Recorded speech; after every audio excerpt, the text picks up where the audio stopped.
phenomena that were rather Pan-African in nature, where we try to have this continental outlook. Here, we will take a deeper dive because that's been mentioned by Mr. Jaidi, by Mr. Walalu, by the different speakers. We are faced with a plural Africa, plural in its integration model, in its ambitions, in its priorities, in its political choices. And so now we will take a look at the regional dimension to capture these idiosyncratic characteristics which are specific to each region. And the choice of the regions is not by chance. I mean, we will be discussing three regions. One where the security concerns are more on the forefront, and that not to put economic issues in the back burner, but the security issues are more pressing and the questions of peace and security have naturally come on the forefront due to their urgency. There's another integration factor which relies on the economic and political factor to successfully implement its integration model. Another and third region where there's a regional hegemony, where there is a factor, sort of domino effect in the region played its role to push the region towards further integration and harmony. This being said, these regions are also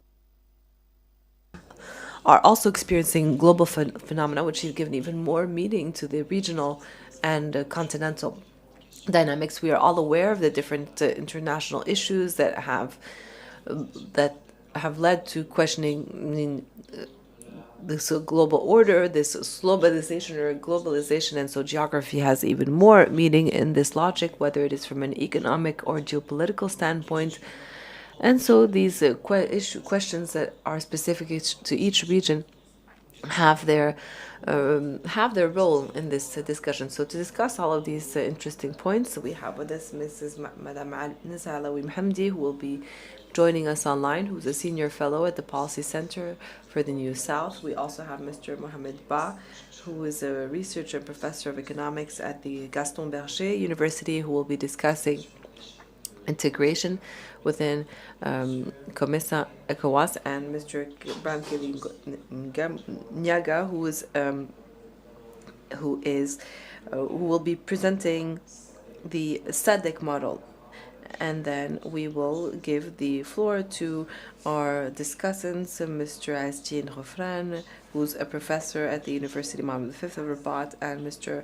Hisham Hafid, who is also a researcher at the Institute of African Studies. And so without further ado, I give the floor to Madame Nesha Alawi Mhamdi, and I would like to remind all our panelists that they'll have 10 minutes to give their presentations. Thank you.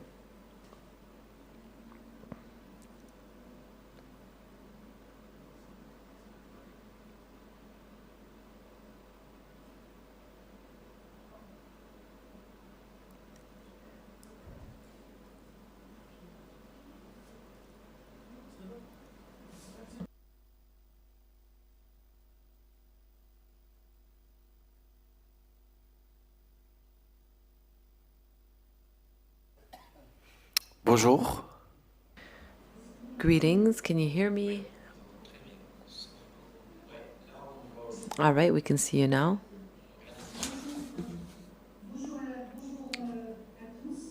Greetings, everyone. I'm delighted to be here with all of you and to be able to participate in this meeting.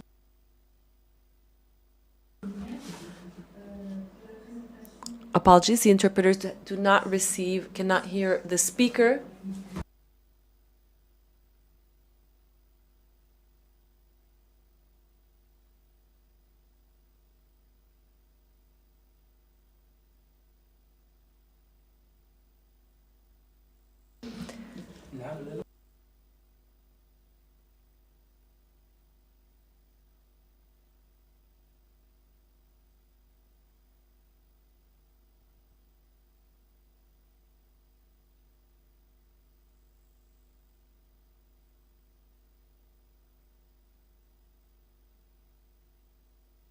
intégration régionale. The interpreters can now hear the speaker. So the idea is to reach peace, security, and prosperity. But this region is faced, since its establishment, to a proliferation of regional conflicts and is struggling to ensure its role as a regulator of tensions and key player, not only in conflict resolution in the region, but especially for the issue of regional integration in the Horn of Africa. So there are 3 points that I'd like to focus on during my presentation, which I hope will not go past the 10 minutes that I've been given, is the recovery of growth in this time of pandemic, and also these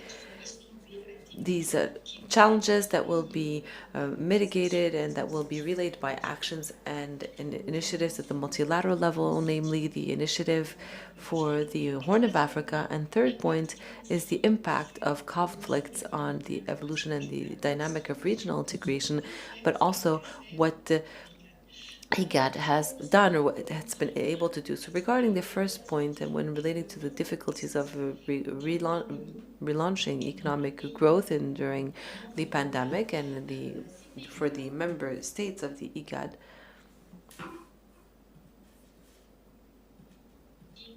so these countries to step out to step out of this crisis have been struggling, as I mentioned. And so to set the stage, this IGAD is a group of 8 states which has been established at the end of 1990s and which brings together Kenya, Ethiopia, Djibouti, Sudan, South Sudan, Uganda, Eritrea, and Somalia. Now, what's interesting is to recall that these 8 countries, even if they're part of the same regional economic community, they are part of 3 regional blocks that are neighbors but different. There's the Horn of Africa, which brings together Somalia, Djibouti, Sudan, Djibouti and Eritrea, and the Nile Valley, another geographic block which includes Sudan and South Sudan, and finally the Great Lakes region, which includes Kenya and Uganda. This IGAD grouping is interesting not only from a geographic block standpoint, but also interesting to follow on because it includes some of the greatest African countries in terms of size and regional power, such as Kenya and Ethiopia and Somalia, but also smaller states such as Djibouti and Eritrea, which represent about 280 million inhabitants and GDP at about $300 million, and a concentration of the population of about 70% of the total population that lives in rural areas, and the rest that live in areas marked by extreme poverty. So this IGAD region, given its geographical configuration, has always been struck by recurring droughts, and in recent years by many invasions of crickets that have and continue to constitute threats for food security, reaching I would say even facilitating this food insecurity. This region was also heavily struck by different epidemics, such as cholera, jeopardizing the healthcare system, which was qualified, under whose preparedness was considered to be, considered to be at about 55%. So the pandemic in the IGAD region led to lockdowns and draconian measures to curb the spread of this pandemic. And these measures, along with the lockdown, led to a fragilization, an economic fragilization of the various national economies, and especially a social cohesion, which was definitely a challenge. So just by way of example, in the two of the key main countries in this region, so Kenya and Ethiopia, we noted in Kenya the loss of about 2.5 million jobs. In Kenya, 900,000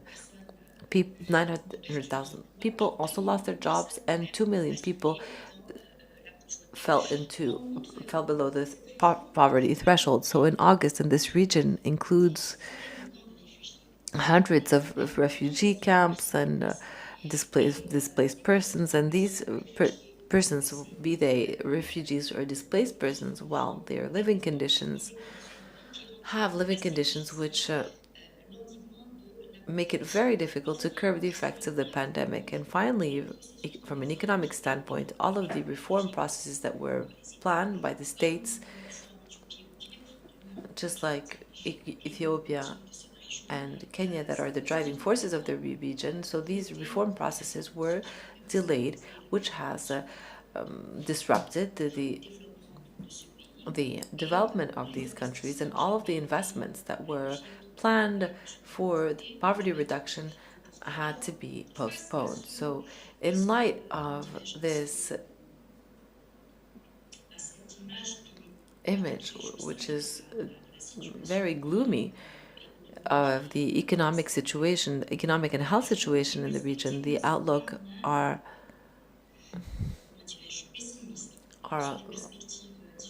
quite pessimistic, quite challenging, because this region is indeed struck by many disruptions, climate disruptions. So this region pays a quite steep price in terms of impact of climate change, and this region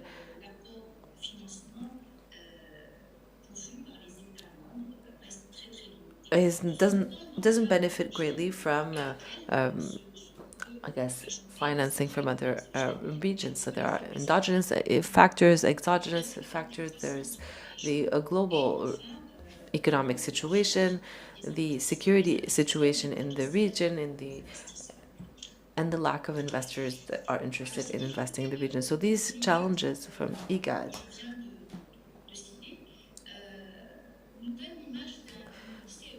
gives us the image of a REX, so a regional economic committee that is paralyzed in this non-conducive environment, not only politically but also due to the lack of resources. There are two tools that will help address these issues. First tool is multilateral aid, and the second tool is the intervention of these member states in the initiative for the Horn of Africa. Both of these tools' role is to mitigate the impacts of the pandemic, to support the regional programs for resilience in the face of this crisis. So there's a slight regression on the limits of regional integration of IGAD before addressing both of these tools, because it's important to underscore what these intrinsic limits are, and which prevents IGAD to moving forward in terms of regional integration. So I mentioned some difficulties in terms of peace and stability, the difficulty of mobilizing funds, but it's also important to note that despite this blight landscape, there was an option 2020 of a protocol on the free movement of people and goods, which was adopted, and this protocol covers the social aspects of the right of establishment, the right to work, as well as land use issues. The intrinsic limits of the IGAD are also connected, and I had an opportunity to present this in the previous report. Given the multiplicity of the members of the IGAD countries to other RECs, so there's an aspect that could be considered to be positive, such as which relates to the fact that IGAD benefits from progress in terms of regional integration, but that are, for instance, there is the UNECA, and there's also the COMESA. IGAD benefits through this multiplicity of belonging to these member states, of the progresses of both of these RECs in terms of regional integration, especially for the free movement of people and goods. And it should be noted that UNECA and COMESA, along with the SADC, is a tripartite free trade area. So these RECs, despite the fact that they make it possible to cover for the lag in regional integration of this particular zone in Africa. But it does still hide a deficiency of IGAD, which is that it lacks an integration program, which is a central issue, such as the monetary and financial policies at the regional level. This dilemma of being part of several RECs continues to be raised. We're not sure whether this is an allocation of roles among the different RECs, but so far, this overlap that exists between several RECs in this region in Africa, well, we have a hard time understanding whether this is a breakdown of work or whether this is an intended overlap by the member states. So both tools to overcome these delays, as I mentioned earlier, well, first of all, it's international aid. So there are different programs that were implemented between July 2020 and 2021 to support intervention strategies to face the pandemic, and especially to curb the regional dissemination of the pandemic. So there were contributions such as the budget support that was proposed by the African Development Fund, which is the rapid intervention fund, and there's also, and especially the AFDB plans or funds that, and Somalia and Djibouti have applied for these funds. And these, just to give you an idea, these programs cover the three central aspects. The first is the consolidation of the healthcare system for an effective response to or intervention to the pandemic, and to strengthen social response mechanisms, and supporting the private sector and supporting the economy to face the negative impacts brought upon by the pandemic.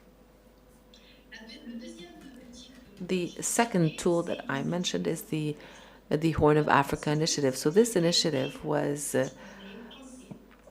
designed, and this is the whole interest of this initiative, that was designed by the member states of this region, 5 member states, in fact, that were joined later on by Sudan. But this initiative, in a way,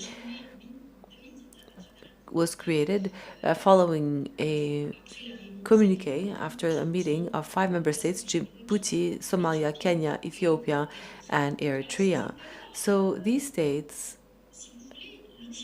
well, the purpose of the creation of this new initiative was also sort of awareness of the limits of IGAD to properly address the needs and the imperatives of the regional degradation of this region.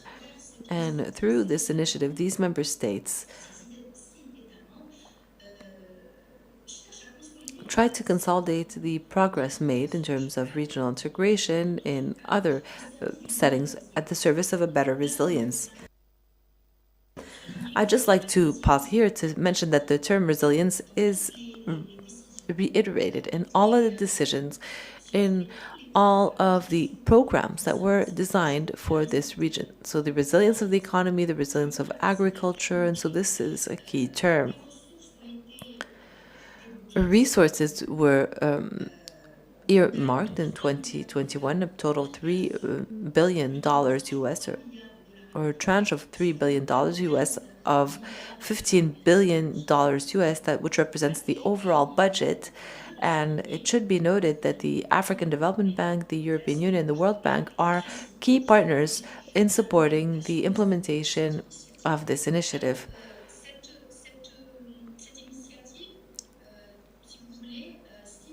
This initiative targets 4 to 5 sectors, 4 to 5 crucial structures. First of all, the establishment of regional economic zones, and so the trade and energy and this energy interconnection between the region. And third, digital economy. Fourth, facilitation of trade and harmonization of trade arrangements between Djibouti and Ethiopia. Why Djibouti and Ethiopia? And by the way, because Djibouti and Ethiopia are complementary.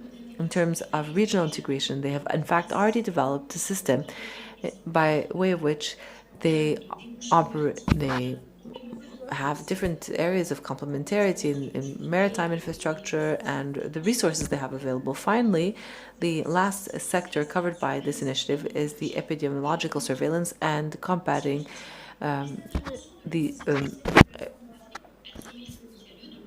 pest.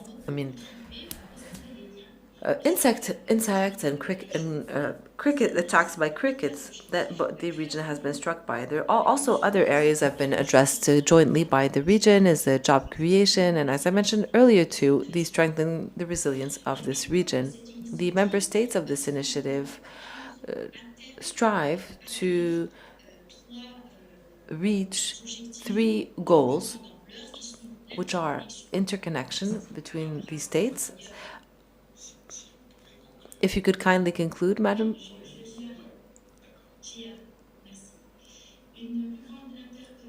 A greater interconnection or a better integration and a better resilience. But this should not divert us from the fact that despite these palliative measures through multilateralism, this region still remains confronted to conflicts that are between the different countries, in the borders or within these countries, due to ethnic conflicts or whatnot, that have a significant impact on the performance of IGAD. In conclusion, faced with these intrinsic weaknesses of IGAD and the exogenous regional and the three global shocks that were mentioned this morning by Professor Shaidi, IGAD is currently faced with what we can call an existential crisis, and there are many observers are in fact questioning whether the IGAD's mandate should be limited to portfolios or areas, themes such as desertifications or the impact of climate change, which was in fact its vocation in the 1980s. We should still stay hopeful after the signing of the peace agreement by Ethiopia, and for which IGAD played a central role. Thank you for your kind attention.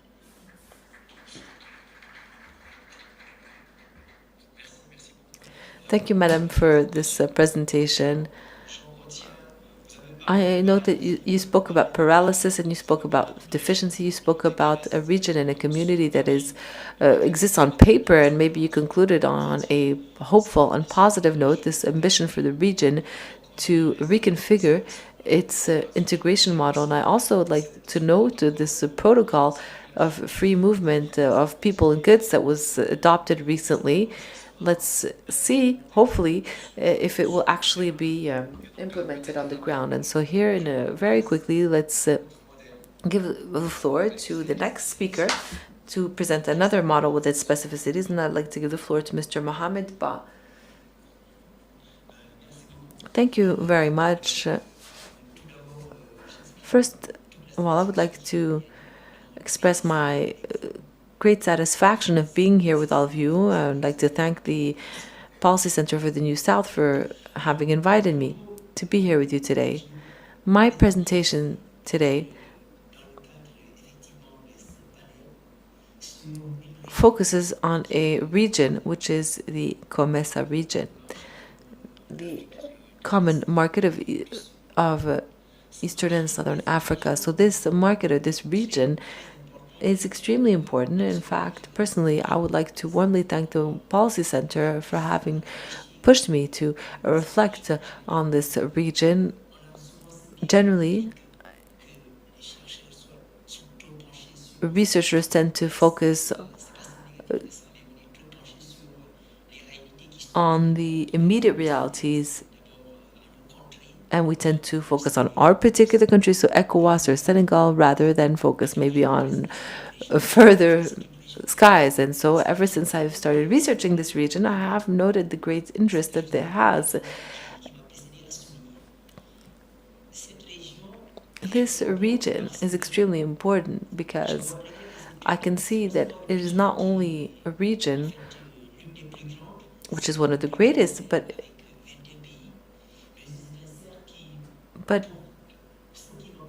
as far as I'm concerned, it's a laboratory for what the continental free trade area will be.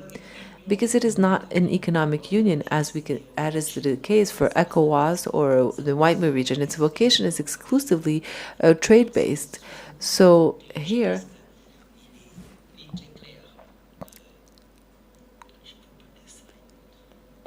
trying to see my slides, says the speaker.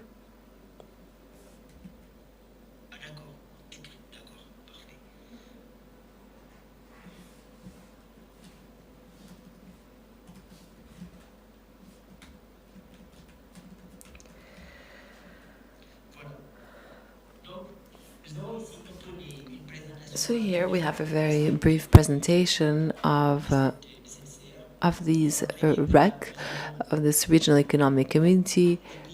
The COMESA countries that are all, in fact, countries that are part of other RECs. So this is a very important aspect that has already been underscored, and I'll allude to this later. So this is one of its specificities, that we have a region, RECs, where all the countries are members of other RECs.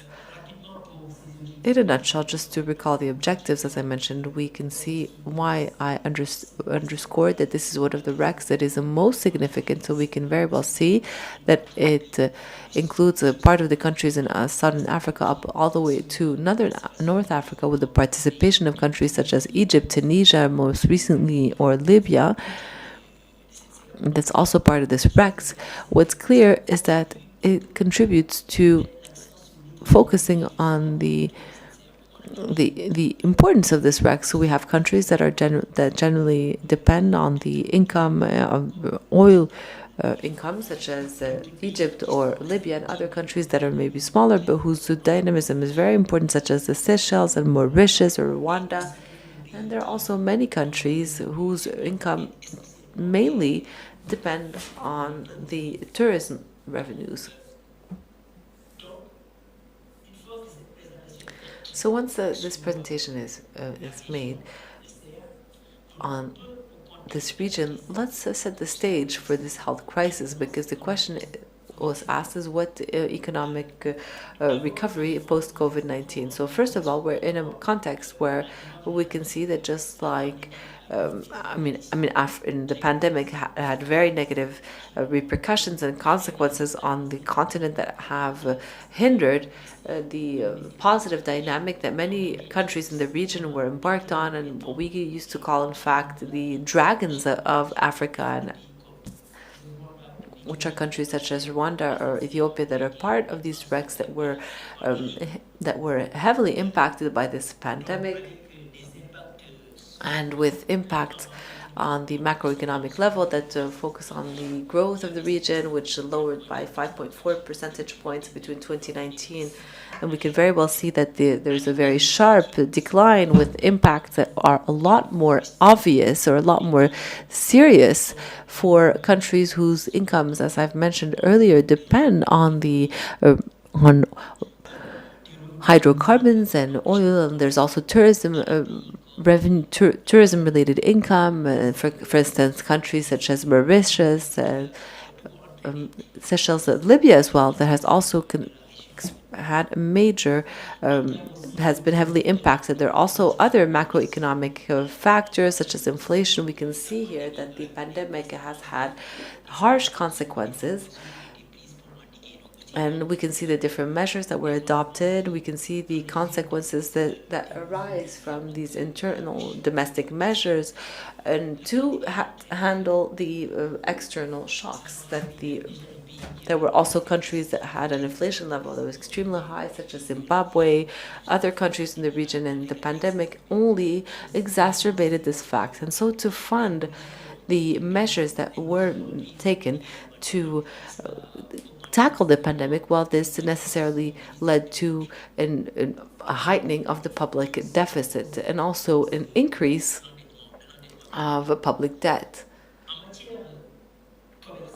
As for trade, as I mentioned earlier, the ambition of this region is exclusively to develop trade and interregional trade. Even before the pandemic, just like Africa, in fact, I believe somebody mentioned it this morning, interregional trade was not so developed.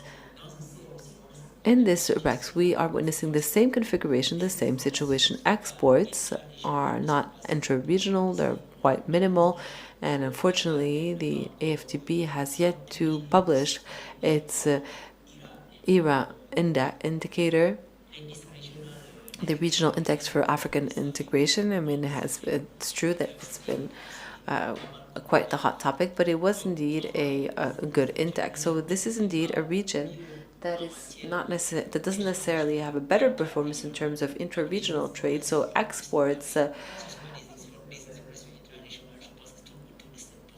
stand about 7%. This is mentioned in the report, if my memory serves me right, and the same applies for imports. And the pandemic, in fact, has only exacerbated or has reduced these exports, because most of these exports were entailed tourism revenues, for example, Seychelles, Mauritius, and for all these countries between Eastern Africa and Southern Africa, and the same applies for imports. Donc, face à ces différentes mesures, face à ces impacts macroéconomiques de la pandémie, il y a eu comme dans tous les pays de l'Afrique, il y a eu des plans de relance qui ont été faits. Je passe rapidement là-dessus. Le plus important pour moi est d'analyser ce qui a été fait au niveau communautaire et comment cela a été opérationnalisé. Au niveau communautaire, trois politiques ont été importantes, sinon deux. L'une des premières consiste à faire la promotion d'un mécanisme qui a été déjà mis en place avant la pandémie et qui a eu du mal à démarrer, c'est le régime commercial simplifié, qui permettait un peu d'accélérer, je reviens un peu au propos donc, sur l'économie informelle, qui permettait un peu d'accélérer le commerce intra-régional, notamment en favorisant le petit commerce. Mais malheureusement, en fait, cette mesure qui a été prise n'a été appliquée aux dernières informations que par 8 pays, en fait. Il n'y avait que 8 pays qui s'inscrivaient vraiment dans cette démarche-là. Sinon, 8 sur 21, donc vous voyez, imaginez un peu... Imagine with me, of course, what this means. And these are not the largest countries. So this gives you an idea on the difference of magnitude and size and the difference of rhythm of adoption between different countries. The other measure, and here again, it relates to the presentation relating to the digital economy, industry, and industrial development.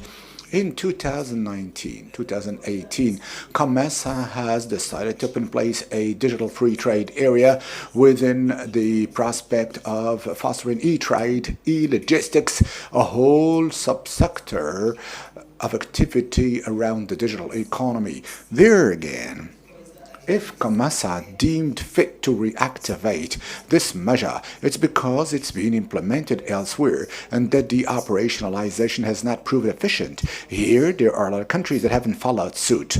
Finally, a measure that has been deemed by COMESA to be necessary for the relaunch of commercial activity in the region is about speeding up the implementation of the AFCFTA, the African Free Trade Area Convention, and about the 30 countries that have ratified the African Continental Free Trade Agreement. AFCFTA, about 13 countries of COMESA have also ratified the AFCFTA, so much so that COMESA we can hope that this very measure will make it possible to relaunch the economic activity. I think I stayed within the times that were given to me.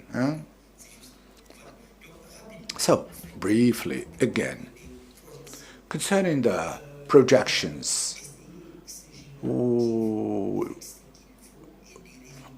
we have seen the results, no need to repeat them, but I will here still underscore them. These activities have been undertaken at a time when it was not, there was no Ukrainian crisis, nor of the existence of some of the facts that have occurred in the region between the crisis between Rwanda and Congo, or whether the Tigray and Ethiopia war that hasn't yet started then. All of these problems, all of these projections are based on the memories of data that are anterior or prior. Now, the most important thing here is that post-pandemic, the relaunch, the recovery that is being expected in different countries in terms of economic perspective are the recoveries that, if we really compute well, one of the most important indicators is the convergence segment, whereby we have to say that in terms of recovery, there is a certain homogeneity between the different countries in the region. In terms of economic recovery, there is a certain convergence, which convergence is essential when we need to, as we do, need to create an economic union. I will touch back on the needs in my comments, but I would conclude by underscoring again the very important dimension of the triptych here mentioned, i.e. the question of the Ukrainian crisis, but also the question of climate change. We are here in a region where we have major oil exporting countries that can have steady and sustained support in the region, but also we have other countries that are dependent on some agricultural actions, the likes of Egypt, that are being impacted by this crisis. Hence, the integration of these two problems over and above that of climate change, as has been mentioned by the speaker before me.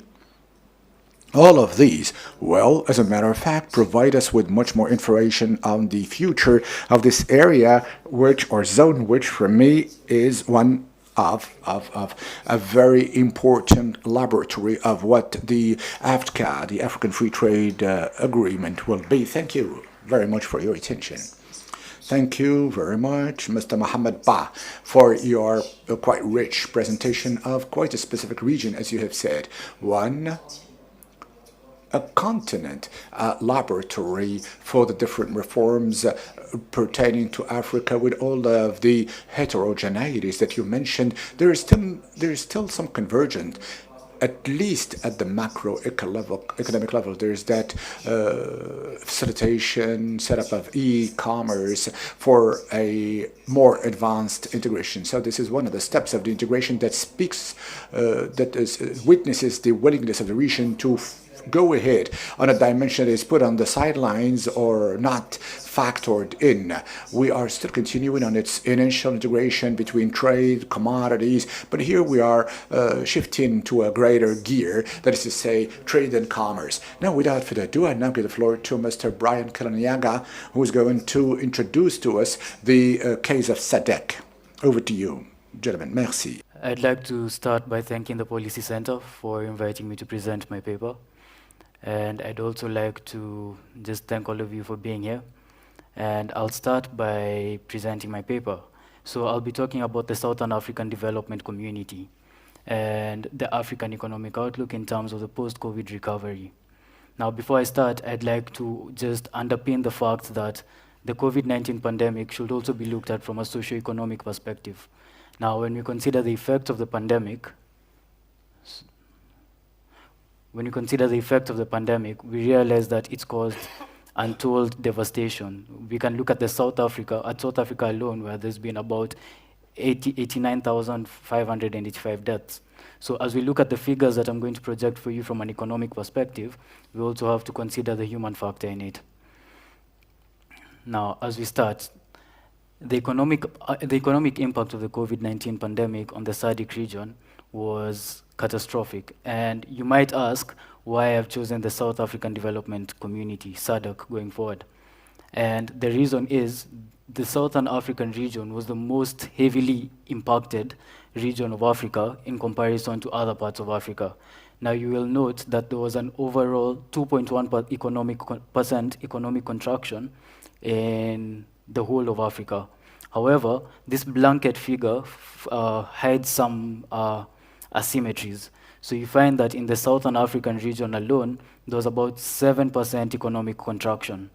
So this is why the SADC region is ideal for the case study that I'm going to put before you, and why it's ideal for looking at economic recovery.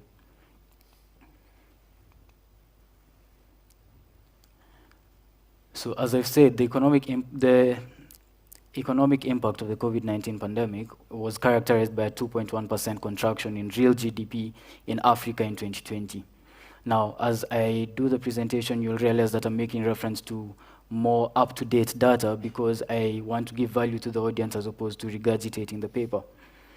Now, the economic contraction was attributable to primarily the lockdown measures that were put in place to prevent the spread of the COVID-19 pandemic.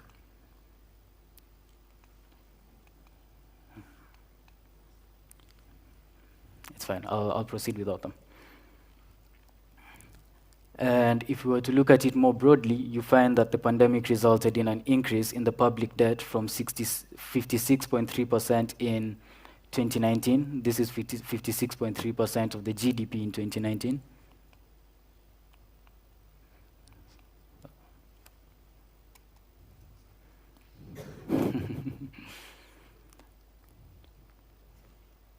Yeah, there we go.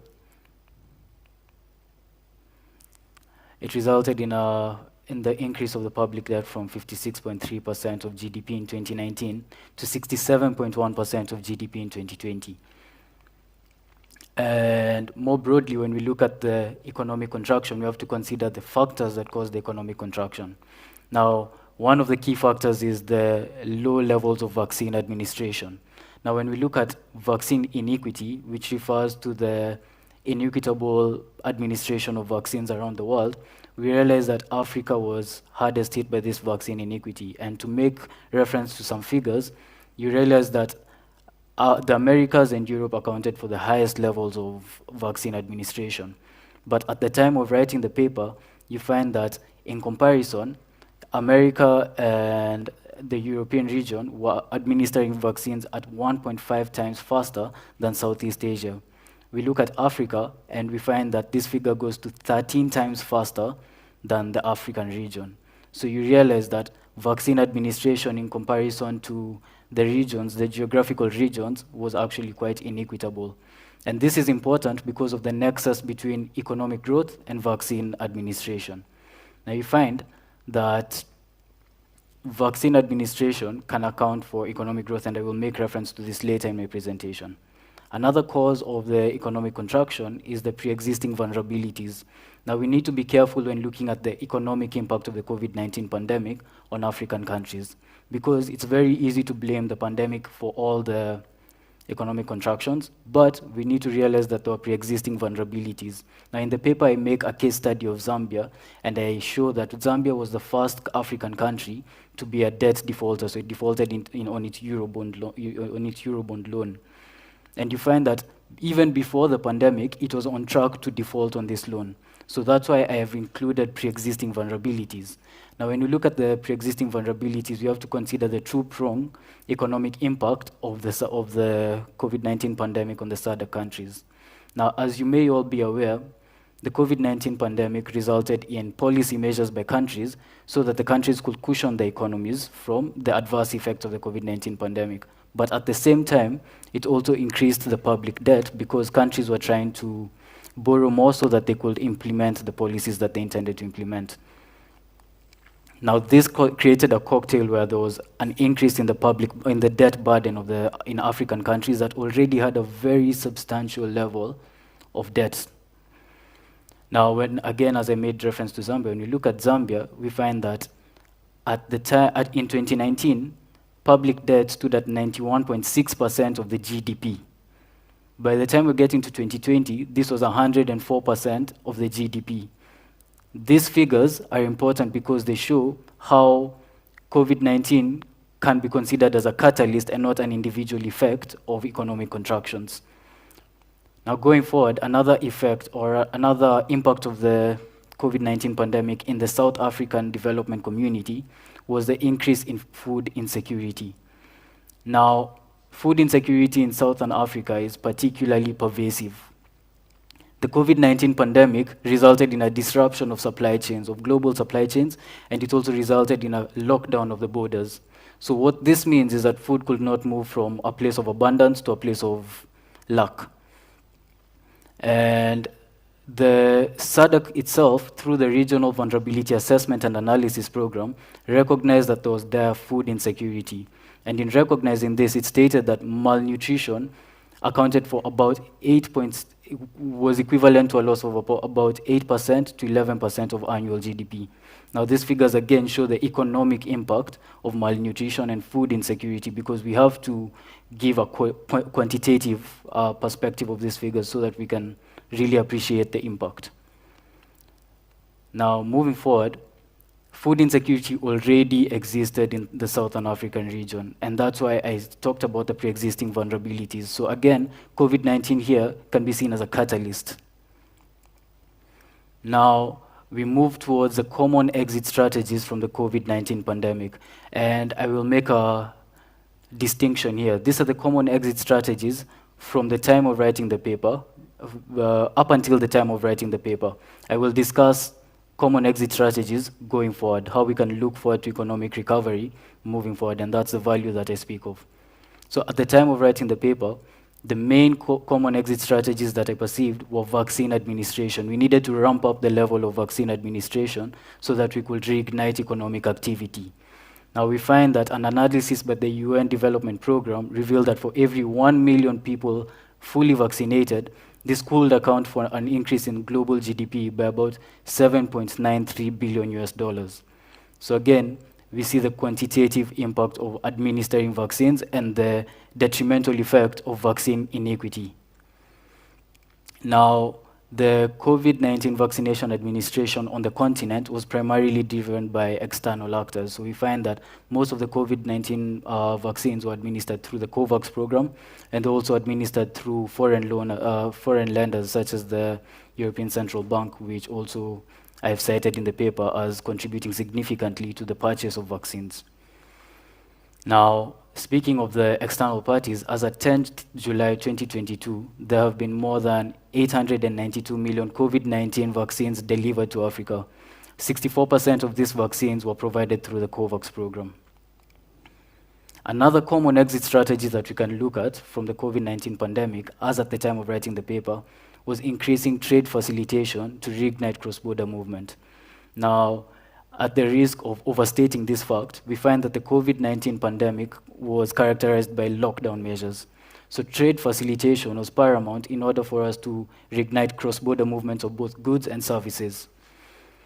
And the need for trade facilitation is characterized by the barriers that traders were facing along the border points. For example, if we were to zoom in to the Zimbabwe and South Africa border, you find that this trade corridor, the average time for transit of goods or for clearance of goods across this corridor was moved up from 24 hours to 96 hours during the pandemic.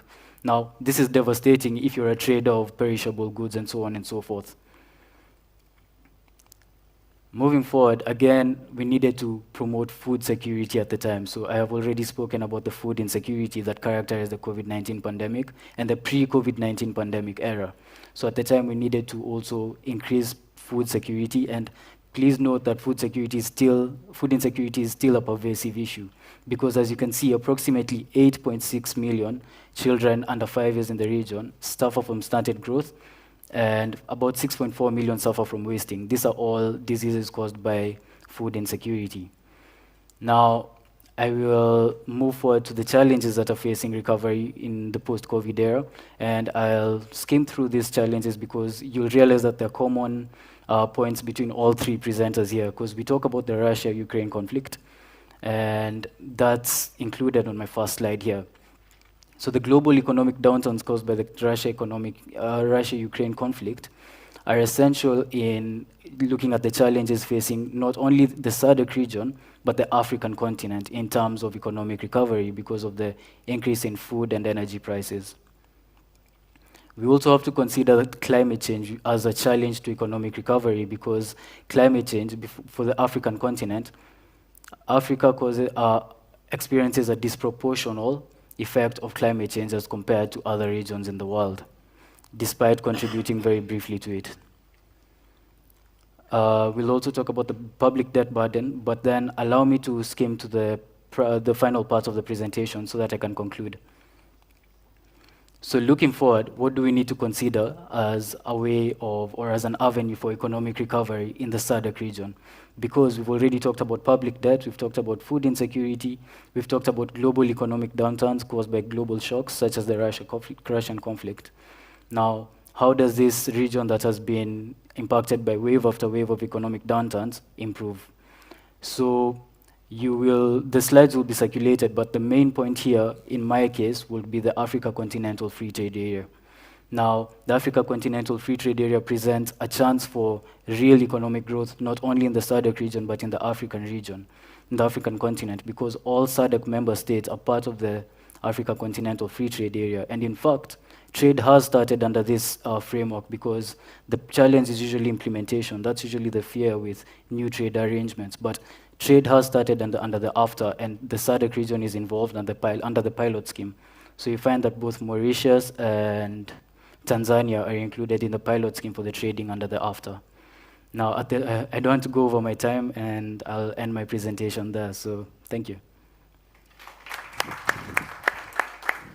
So thanks, Mr. Niaga, for insightful presentation, and also for bringing to the table the SADC's experience and show us how deep the dire consequences of the COVID shock, and to what extent it was compounded by the next waves, notably the Ukrainian war and the climate change. Thanks also for pointing out to the need of trade facilitation in this context, and also demonstrating how trade facilitation can play a role in resolving the different issues facing Africa through an integration. Because during the COVID, we didn't realize how much trade has played a role to soften the impacts. And actually, the access, for example, to vaccine would never have been possible without openness to trade. Imagine a world where every country was only focusing on delivering the products to its own markets, how the African country would be facing this shock without accessing to these vaccines. So thanks for sharing this insightful elements, and now I'll move on to our discussant. Donc je commence par monsieur, selon le programme. According to the program, I have Mr. Azdin Ofran. Over to you, sir. Thank you. Let me at the outset thank the Policy Center and the organizers for the invitation extended to me to partake in this panel dedicated to 3 RECs, the 8 RECs, regional economic communities recognized by the African Union. But before making any remarks on any contribution dedicated to a different Regional Economic Council, that is to say the SCAMESA, the Intergovernmental Authority on the Development IGAD, and the SADC, I think it is noteworthy. Maybe the gentleman should speak louder in the microphone to help interpreters. Thank you. Thank you, sir.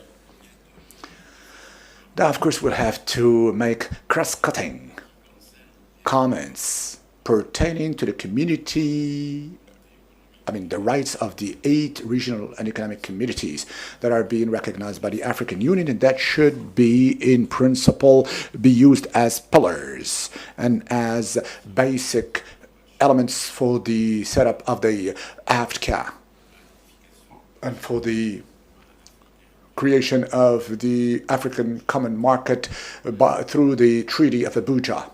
The very first cross-cutting remark relates to the negative impacts of the COVID-19 on the national economies of the member states of these 3 RECs, as well as the negative impacts on the dynamic of regional integration in those communities, impacts which, as you are aware, have been compounded by the advent of the crisis against the backdrop of the energy, among others, and food crisis in Ukraine and Russia, and because of the multiplication effect and the succession of crises and of their interdependency. We've started already talking about a world global poly crisis, and it is 2021 that allowed us to pin hopes on a post-COVID rallying. But in 2022, of course, this hope was unfortunately dug in under the combined effect of the earlier mentioned crises. Whatever recovery plans that have been mentioned in the three papers, these economic recovery plans, both on an African scale as well as REC scale, and the optimistic projections as to growth and the post-COVID recovery have been revisited or reviewed downwards in order to adapt to the change of the conditions and to the evolution of the needs. The second cross-cutting remark relates to the rehabilitation of the social status in the context of COVID-19 and to the problematic of spends that are inherent in the sanitary crisis and its economic and social consequences, whence the public indebtedness and whence the entry of some of the countries in those RECs in a default of payment situation. You've talked about Zambia, which is a case in point here. The third cross-cutting remark relates to the weakness of intra-regional commercial exchanges. The African average is between 16 to 17%. And this rate is being compared of intra-regional exchanges with what is in Europe and Asia. And contrary now to the objectives sought by each REC with respect to the promotion of intra-regional trade exchanges, one can find that the European countries and China are ranking highest among the members of each REC. The fourth cross-cutting remark, and it's been touched upon by several contributors speaking today, is the issue of the fact that members belong in several RECs and the consequences of this situation on the very management by the very members of commercial policy instruments, whether this is the tariff dismantling schemes or rules of origin. You know, the Bagwati, the spaghetti bowl. So we find it difficult to disentangle the entanglement of these commercial policies because of the fact that these member states belong to different RECs and because of the overlap. And it's been mentioned that all of the members of IGAD are members of the COMESA and that the African average in terms of being party to a regional agreement is above the world average. According to WTO, World Trade Organization, each member is on average party to 3 commercial regional agreements, but the African average is above, which leads to the problem of management of commercial policy. This is why the dynamic of the regional integration in any REC should be appreciated according to the importance of the cost of the preferential transaction and the use and the rate of the use of preferential trade. The necessity of accounting for the preference margin.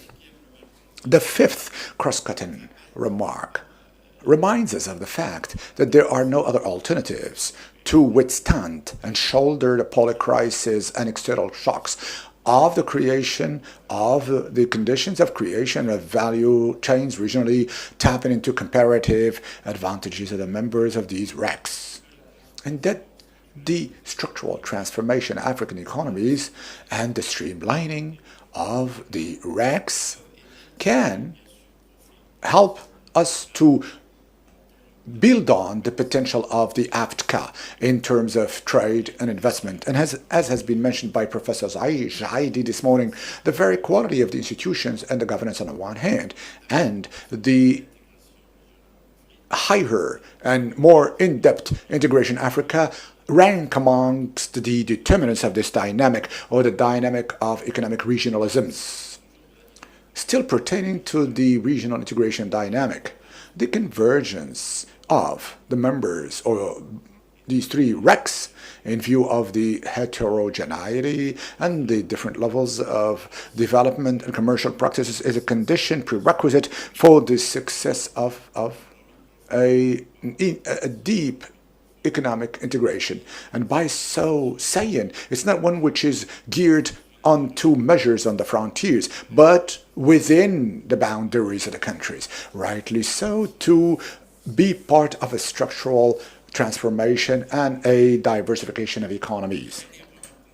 The last cross-cutting remark relates to the non-economic factors that impact regional integration in Africa and the harmonization of commercial policies and monetary policies, to wit, the political, security, and institutional factors. As you know, the infra-state and intra-state conflicts in Africa and the multiplicity of the theaters of tension, along with the widening of the list of countries bearing the brunt of terrorism and the emergence of a hybrid threat, etc., are as many factors contributing to compromising the prospects of economic relaunch, both national as well as regional.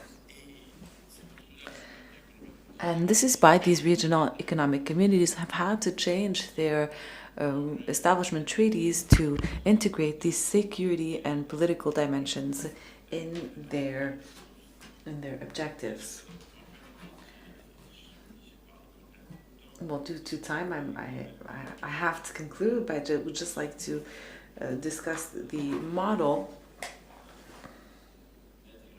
the regional integration model, because in Africa there isn't only the issue of the states that was imported by Bertrand Badier, but there's the economic and institutional mimetism with respect to the regional integration model. We are fascinated by the European model, and this fascination has led to transposing of this model at the African scale without trying to adapt to local conditions. And so in this perspective,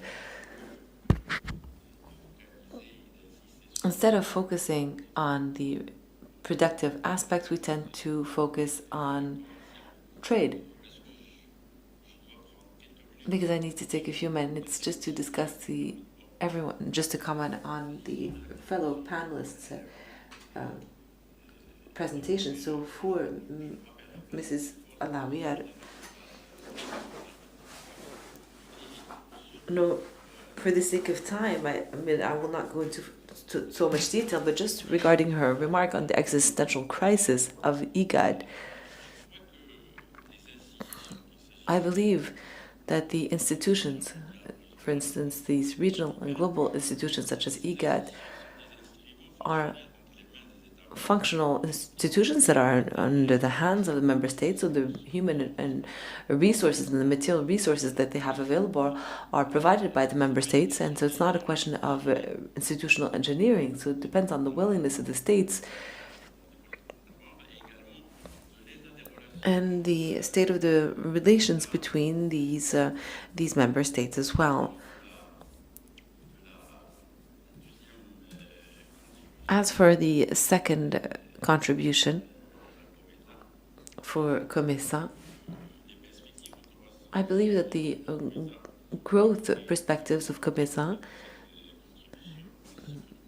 as well as the potential for the implementation of the AFC, the African Free Trade Area, is contingent upon the exit from this polycrisis, which has led us to review these projections, these optimistic projections, and for a positive exit from this polycrisis. And for Mr. Brian Kilinyagan, the development community of Southern Africa,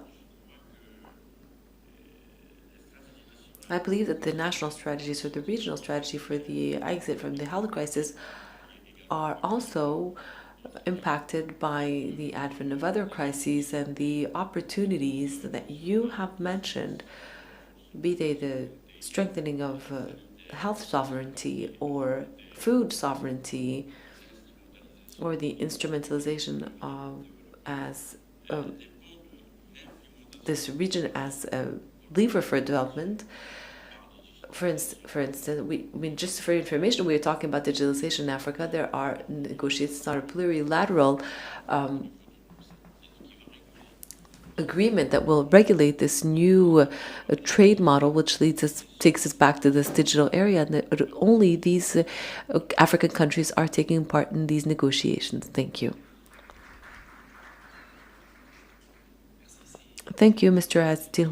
So directly, without further ado, I'd like to give the floor to Mr. Hisham Hafid, whom I would urge to be as brief and concise as possible. First of all, I'd like to thank Professor Jaidi for having invited me to take part in this discussion. I would also like to thank the organizing team that has done a brilliant job. Given the limited time, I will summarize my contribution into 2 important points. So by reading tuning into the 3 presentations with great interest, I've noticed 3 commonalities that I'd like to focus my presentation on. The first common point that is the geographic position.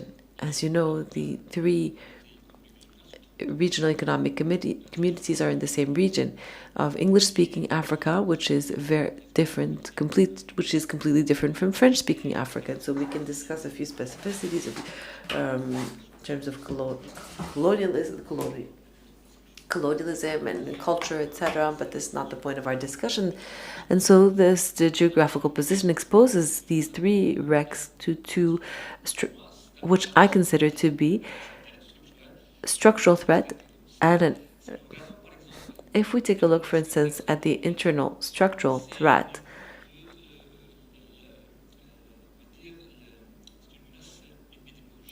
we are faced with an epidemiological threat.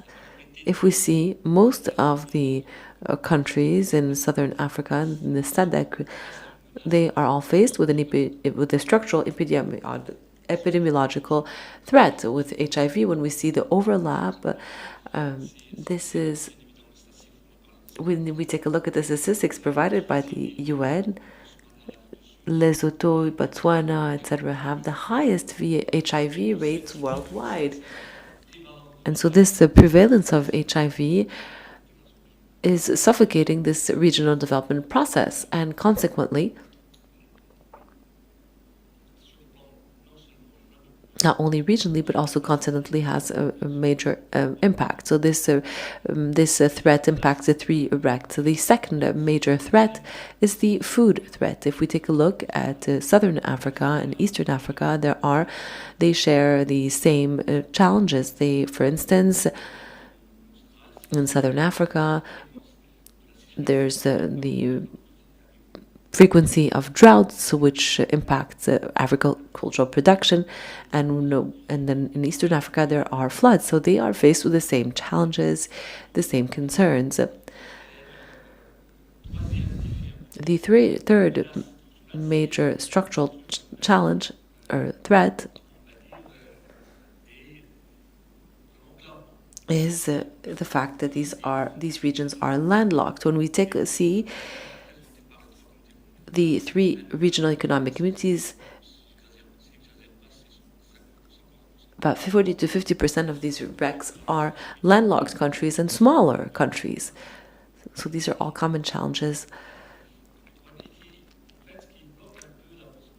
which hinders this regional integration of these regional economic communities. The second remark, and so these 3 threats strengthen the vulnerability of these 3 regional economic communities. The second point that also is revealed is the structure of trade. So the 3 RECs are all in a situation of economic vulnerability. So they're very much export driven for their unprocessed commodities, oil, etc. And when we see international statistics, we note that 98% SADC exports almost 100% of raw materials or commodities. IGAD 50%, and so these are very alarming statistics. For Botswana is also an exporter whose the concentration rate for Botswana is 918%, which is huge. This is the leading producer of diamonds in southern Africa. And despite this fact, this country is struggling with human development because HIV is also blocking the economic development and the regional integration. So Botswana itself has lost 35% of its labor force when we have such a high HIV rate. I mean, this leads to absenteeism, mortality rates that are high, and also loss of skills. The loss of skills that is caused by HIV that impacts the economic dynamic of these three RECs. If we take a look at Angola, Angola exports 97% of oil. I'm not going to mention them all due to the limited time.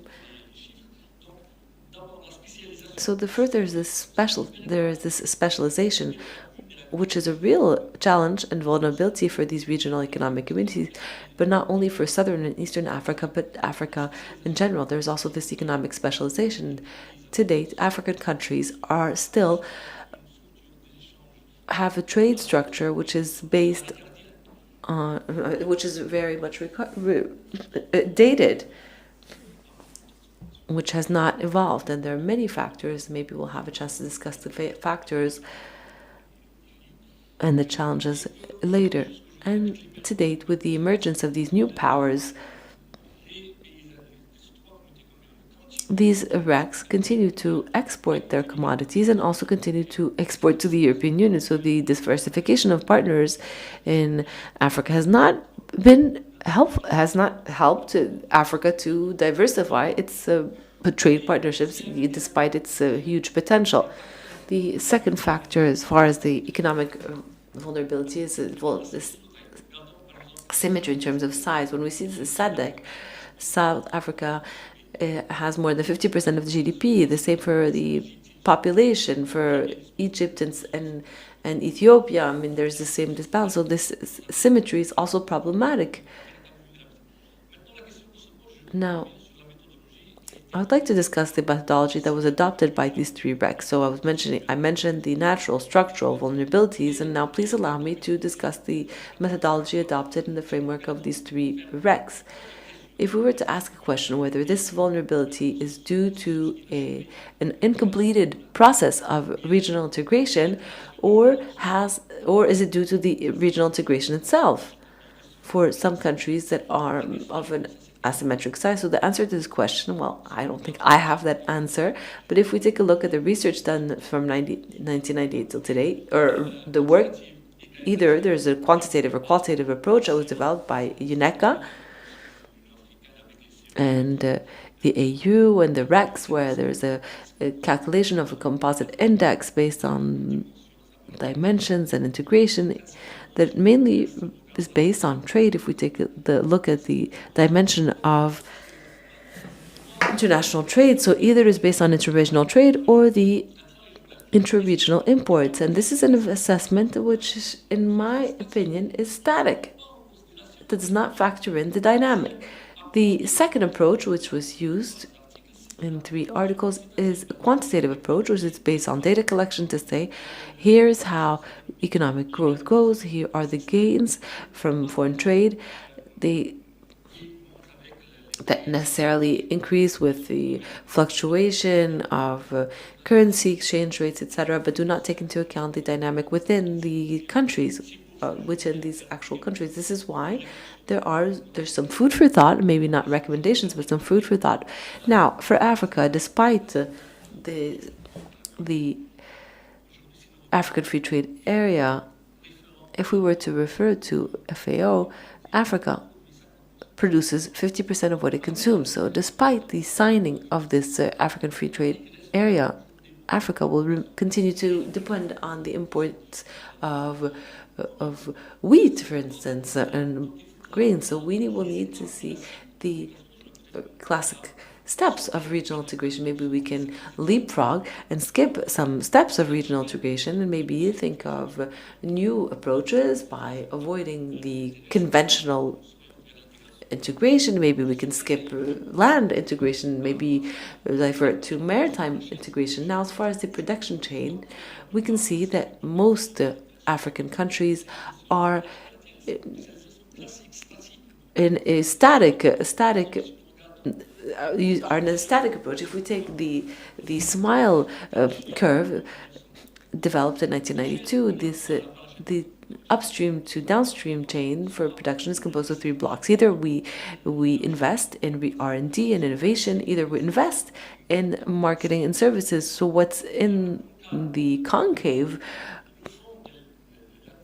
of this curve is a labor force and production. So the continent today, despite these foreign powers, does create these economies of scale, but these economies of scale are not converted into human development.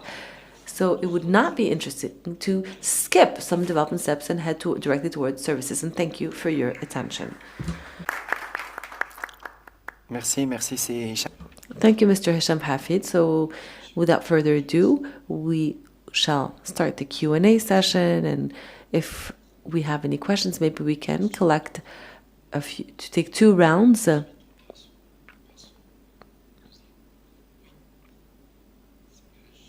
Mr. Al-Hajj.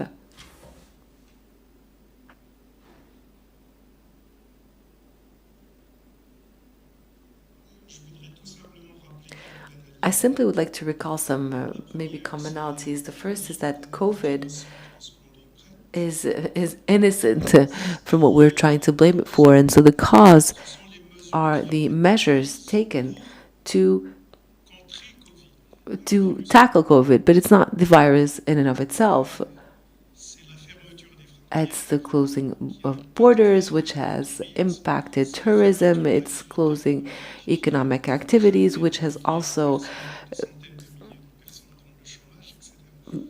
caused hundreds of thousands of people to fall into poverty and unemployment. And so now I think it's important for us to take a step back. Vaccination in Morocco, well, obviously we're delighted with this vaccination campaign. The state took charge of its population, but in addition, right by us, there hasn't been this major vaccination campaigns, and the results are the same as far as the COVID statistics go. For instance, in Algeria and Morocco, the results are the same. This means that we could have spared this vaccination possibly. Now, well, I'm not saying that we shouldn't have engaged in this vaccination campaign. At least psychologically, but now, we can also beg the question, well, was this actually useful? And maybe avoid panicking whenever we're faced with the unknown, because it's really this uncertain times that has created this panic. The second commonality that I'd like to share is that we will never repeat enough that the correlation is not causality.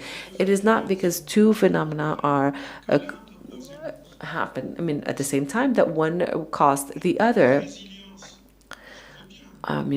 Resilience, sure, but when we talk about resilience, if we need to talk about it, well, necessarily we need to measure it by the measures that were taken to counter this phenomenon and that have led to the results that we wouldn't have had if we had not taken these measures. And this is a very difficult approach to adopt. I believe that we should not discuss resilience. In 2007, 2008, the world crisis did not impact the Moroccan economy.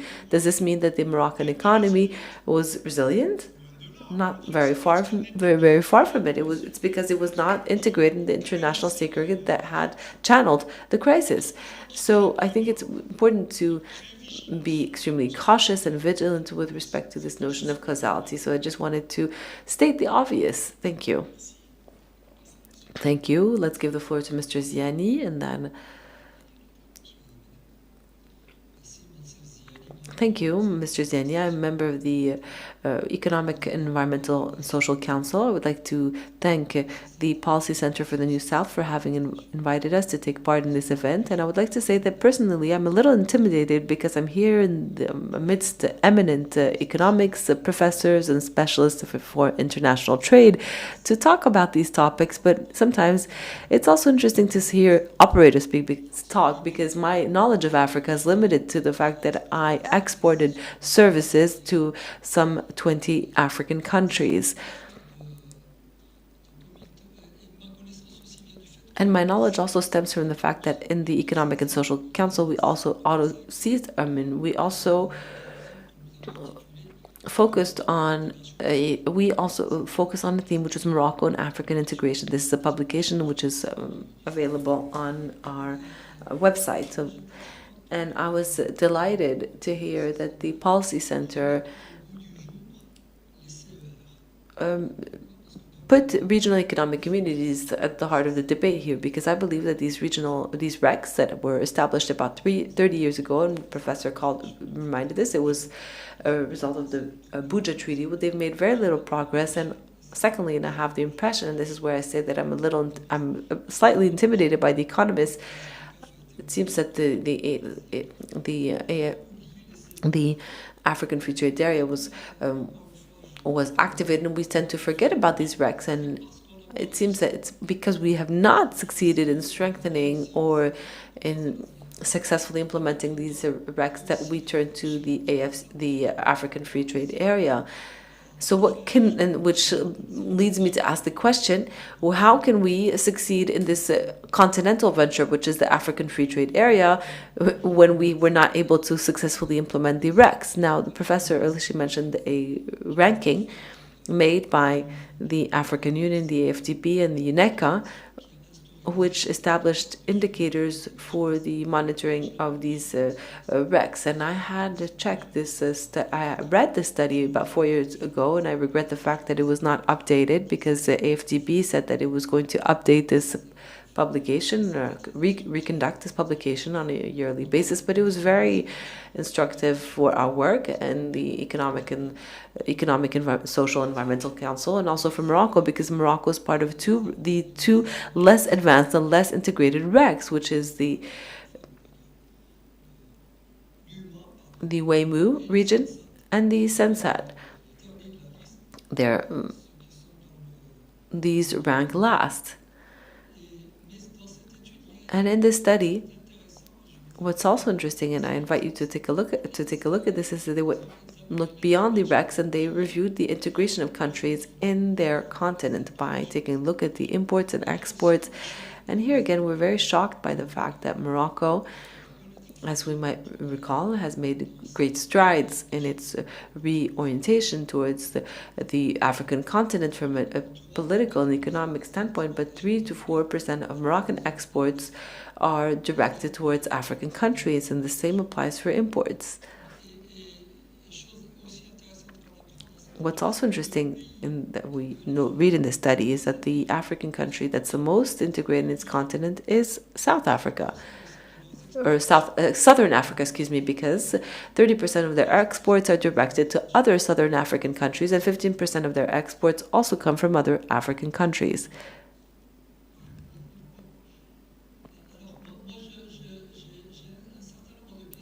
I have a few questions that the economists can shed some light on. So Morocco, in this situation, well, wouldn't it be in Morocco's interest to participate in the implementation of the African Free Trade Area? I mean, I've attended forums where people were highly optimistic and said that, well, that's it, it's ratified. And I'm not so sure that we are there yet. I mean, I'm wondering whether Morocco should maybe favor agreements with its RECs and not with other countries, with its fellow REC members, because maybe it would be a little easier. Second, so to allude to the African Free Trade Area, for me, there are some dates that seem to be very close by, but at least at the national level, I don't see any preparation at the local level of this African Free Trade area. So Professor Wadelu and Mr. Honorable Minister this morning discussed the necessity of developing the offer and developing production capacity to ensure that once this ZLECAf is implemented, to have things to actually trade amongst ourselves in Africa. In Morocco, I see no preparation in this sense. For instance, our industry is not adapted for Africa. I mean, we outsource manufacturing for European countries. We have a great automotive industry, and we're all delighted with this automotive industry, but it's to export vehicles to Europe. So once again, if the political leaders believe in this African Free Trade area, they should already start to adapt the productive fabric in order to give actual substance to this African Free Trade area. Thank you.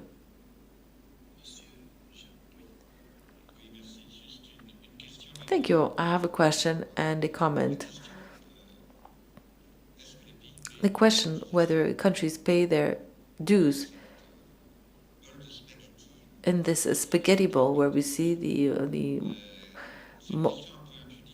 maybe it's an impersonal question that I think is important to ask to measure the actual level of involvement of the countries in these RECs and the priorities that they grant to it, despite the fact that these dues are necessary to ensure the operating of these RECs. This question reminds me of what I call the Air Africa project. There was a huge Pan-African project in the 1960s, which was Air Africa, which was a transnational airline who was operational for 30 years and who we maybe need to recall to protect ourselves against the reasons, or to avoid repeating these mistakes, and to remember the reasons for this failure.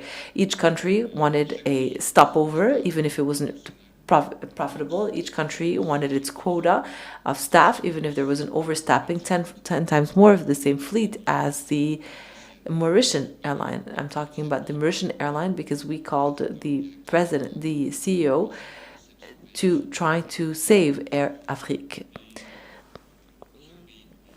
And so the countries were not all paying their dues, their contributions, and in addition, the countries did not pay for their airfare. Did not pay for the airfare for all the official travel of its senior officials and traveling first class, and so when these RECs, with their partnership agreements at their national level, are all claiming a serious administration, a serious rigor in the management of these of the resources that they have available. Maybe we can take a last question before closing this round and giving the floor to our panelists to start answering. So for the time being, maybe we'll discuss the levers for integration and their effectiveness, but now I'd like to draw your attention to the institutional effectiveness as it stands today within the African Union. I agree with Monsef. He mentioned earlier the fact that these RECs existed even before the African Union, and I believe that in the current configuration, no one wants to bother anybody. We want to maintain the RECs, and we need to ask the question, what's their value added compared to the African Free Trade area? Isn't it an institutional step that could maybe complicate things rather than facilitate them? Because there is this institutional asset. These institutions were already there, and there wasn't the political courage within the African Union to see which institutions, which structures, and which bodies should support this African Free Trade area effectively and efficiently. And even if we need to maybe think about ourselves, and somebody mentioned this earlier, so the WAIMU is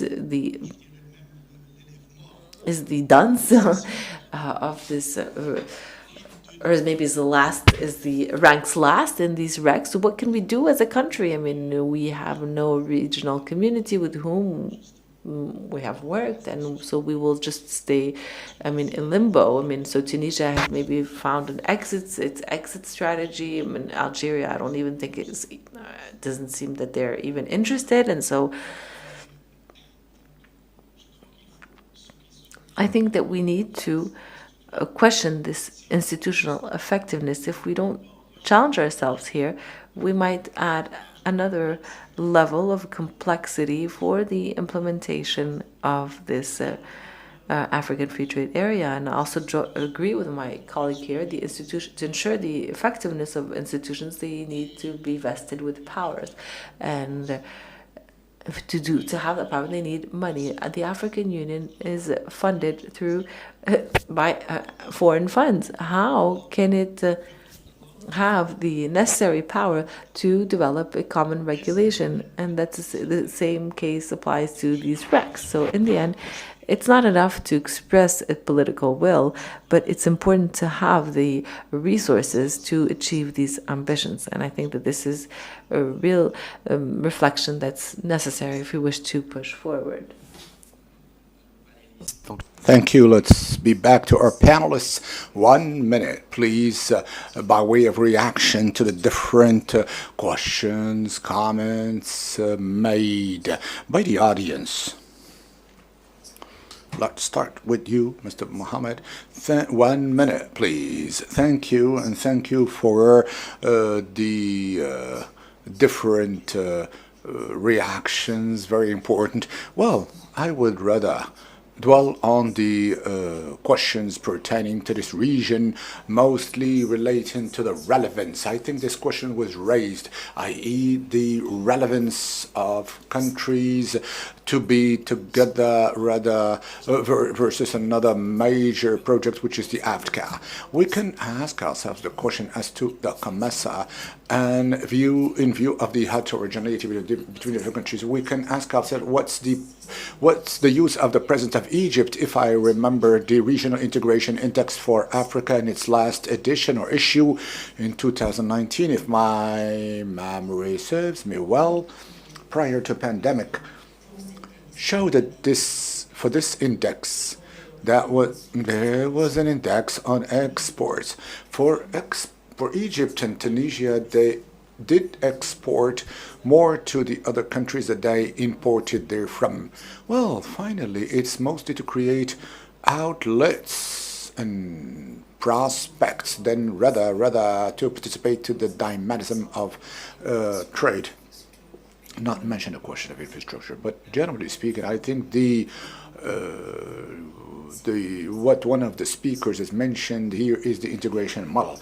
But using the same thing for EU, we see that European Union and the other union is not really working well. So for me, this is the essential. Now, it is the integration, and for me, this is the main challenger's take. Mr. Niaga, 1 minute, s'il vous plaît. The reactions are quite interesting, and I appreciate that they're coming from both a public and private sector perspective. Now, by way of my own reaction to your reactions, I'd like to start with the point on preparation at a national level. Now, you'll realize that a lot of the African countries have national implementation strategies for the after. That's one way of preparing. But then again, you find that the Achilles heel of trade agreements on the continent is always the implementation. So that concern is rightly stated. We really do need to look at the implementation. On the point of causality versus correlation, I do think that it's extremely important to look at the pandemic at a molecular level and to distinguish it from pre-existing vulnerabilities that I did discuss, and again, I agree with that point. And when we come to the institutional configuration and what role the existing regional economic communities will play, we need to recognize that even within the AFTA agreement, we find that the existing regional communities have been cited as building blocks towards the regional economic integration of the African continent, and you do find that even at the level of the discussion of the negotiation of the schedules of concessions and the schedules of tariff arrangements, you find that they're being done at a customs union level. Yep, thank you. Merci. Donc, Madame Nzha, Yes, Madam Nuzha, if you're still with us. Already? Yes, please. But briefly, please, briefly. Only to react to what has been mentioned by the room with respect to the Regional Integration Composite Index. It's a very good index, but it assesses the REX from an institutional standpoint and not from economic and dynamic. It doesn't take into consideration that it's static. It is based on quality and quantitative. It collects the data. It gives us a score based on that is used as a dashboard for the politicians and the academia. It dwells more on the institutional rather than the economic. With respect to the REX and the competition with the African Union, well, the Abuja, Treaty in 1980 has put in place 6 steps, and the free trade area is the 4th. Steps, we start by the strengthening of REX up until the common market, then a free trade, the EFTA, and the political union, etc., etc. So maybe there is another debate on the overlapping and the competition between the interest of REX and AU. But the REX are part of the 6 steps that have been set up by the Treaty of Abuja. Mr. Ghofran, yeah. I have 1 minute, please. Yeah. By way of reaction to the relevant remark on the political and institutional problem, quote unquote, with respect to the efficiency of REX.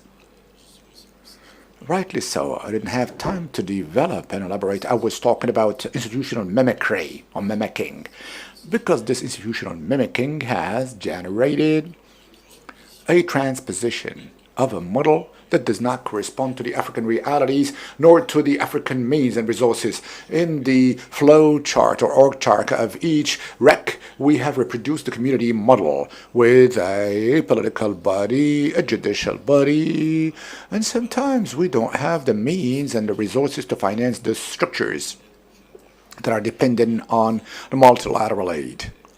Second, the question of political will is also important, because if we really want to go towards in-depth integration, it means that there must be a transfer of sovereign competencies to the community bodies and entities. We cannot go to the economic and monetary union without this transfer, not because the in-depth integration model, if you want to go above the only elimination of tariff and non-tariff barriers, we have to harmonize policies.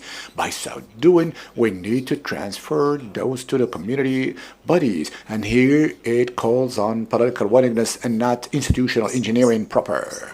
Thank you to our panelists, to the discussants, to the audience, and please, Mrs. Nazha. I have 1 minute. Then I did ask you, I'm a certain time, and maybe. But after that, you've given the floor to discussant. All right. I thought, briefly, 4 points, if I may, for item. The first 2 items relate to the remarks of the 2 discussants with respect to IGAD. Yes, Professor Ghofran, true, IGAD is an intergovernmental organization which is in the hands of the member states. But there, I would like to echo what Professor Jacquemont said, is that IGAD, unfortunately, strongly hinges on and is and is dependent on the foreign donors. 2 other difficulties of operation of IGAD. On the one hand, the difficulty to project oneself on the theme of regional integration. Mostly all the decisions are being made at the extraordinary heads of state summit, whence the weakness of institutional mechanisms of this organization. With respect to the second comment made by the second discussant, you've talked about a continuum. Of course, we may be under the impression that it is a continuum going from East to Central Africa, but talking about Anglophone and English-speaking Africa, yeah. But IGAD, 4 of 8 member states are not English-speaking. Ethiopia, Djibouti, Eritrea, and Somalia are not English. They can and they do speak English, but they haven't been colonized, and they do not belong to the Commonwealth, etc., as is the case of other, just like Kenya and Uganda, that have been colonized by England. We're concerning the comments made by the audience. 2 points that I would like to present you with briefly. The disparity between the different RECs at the continent's level. True. The RECs have evolved at its own pace and according to the political will and the resources made available there too by the member states. The ECOWAS, for instance, and the SADC cannot be compared to other RECs at the African level. Likewise, ECOWAS, when it was 1975 created, the objective was the regional integration and ultimately the creation of a monetary and economic union. But early on, it was involved in stability, peace, and security problems, and we still recollect the role that the Comoro have played for Liberia, Sierra Leone, and other countries of the West. When we talk about REX, we forget to talk about disparity of development in terms of regional integration, but also we forget to raise two major questions. First, the issue of the division of work between the REX and the African Union. And second question, and here I would like also and highlight the fact that it is related to the AFCA. The second issue is that of domestication of projects that are decided continentally.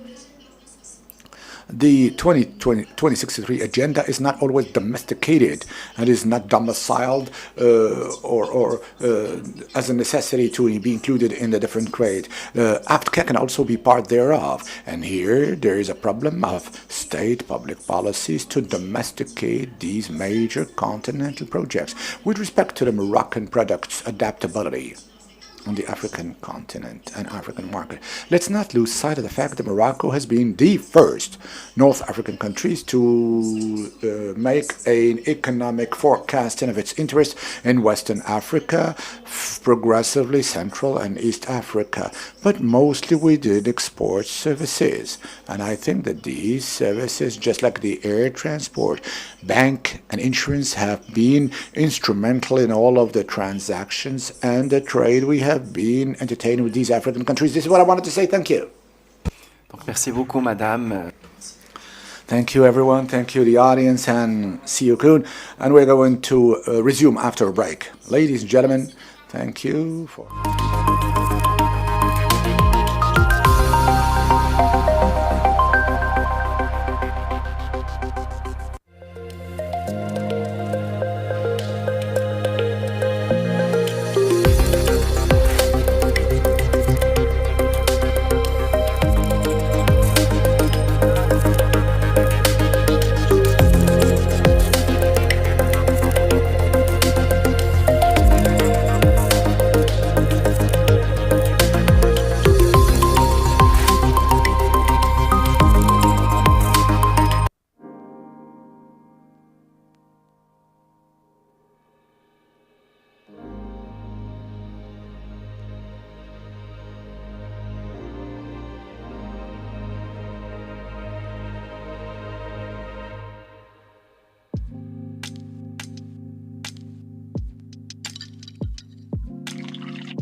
Good afternoon, ladies and gentlemen, Madam Minister, Mr. Minister, the Dean, Professor Jaidi, ladies and gentlemen, Excellency, the Ambassador. The third session, which is going to start now, but before that, a brief overview on the themes that are going to be addressed during this third session. Of course, while we were preparing this presentation of mine as a moderator, I have done some retrospection work, and I reviewed the earlier meetings to see whether the thematics in the order of today, whether they have been addressed in the past. And undoubtedly, there is a common thread between them, and certainly the rapporteurs and those who have worked on this report have been requested to revisit the report in the light of the modern day events. Many events have marked this period of budgetary nature, inflationary tensions and pressure, the pandemic, and the food-related questions. And I don't know whether these different tensions are going to motivate, to spur Africa to embark on new strategies while trying, and this has been mentioned by many before, to really break away with the models hitherto adopted, which breaking away or emancipation should be translated into a structural transformation that would be leading to the well-being of the relevant and concerned populations. All those who have taken the floor before us, and mostly the introductory notes and parts of this seminar, those made by Professor Walalu and Professor Jaidi, have pinpointed on the triple shock, with the three dimensions of its triple shock. The fact of highlighting the challenges that are the corollary of this triple shock. Some of the consequences we already know of, we also harness them and have known how to address them, but some consequences have doubtless been compounded by the events, whence the analysis done at the continental level of these three dimensions that remain the same. Now, within the framework of this third session that will start, we're going to focus on continental integration questions in light of the challenges, not to say new challenge. There is a third dimension which is important, which is sustainable development or the green axis. 4 aspects or axes are going to be addressed by the speakers. Professor Jacques Mao will introduce the part, or will introduce the exchanges, and I would insist on the presentation made by one of the discussants, i.e. Mr. Benayad, who did say during his presentation that the name of the game is the finance, and hence this is a good segue. The first presentation will address the name of the game, hence finance, and Mr. Professor Jacques Mao is going to talk about the question of financing of the economic, African economic recovery. The 3 following presentations are going to be English. A first paper which will be key. The impact of the COVID-19 on the activities of the African Union Commission, qui sera présenté en distanciel, which will be given to us virtually by Mr. Makawi. I hope I'm not scorching his name. The third presentation will be given to us, if not presented by Professor Njah, who will talk about non-trade barriers. Finally, the last presentation will address the question of green transition. The presentation is going to be in French, but the document in the report is in the English language. The green transition in the Africa-Europe relationship.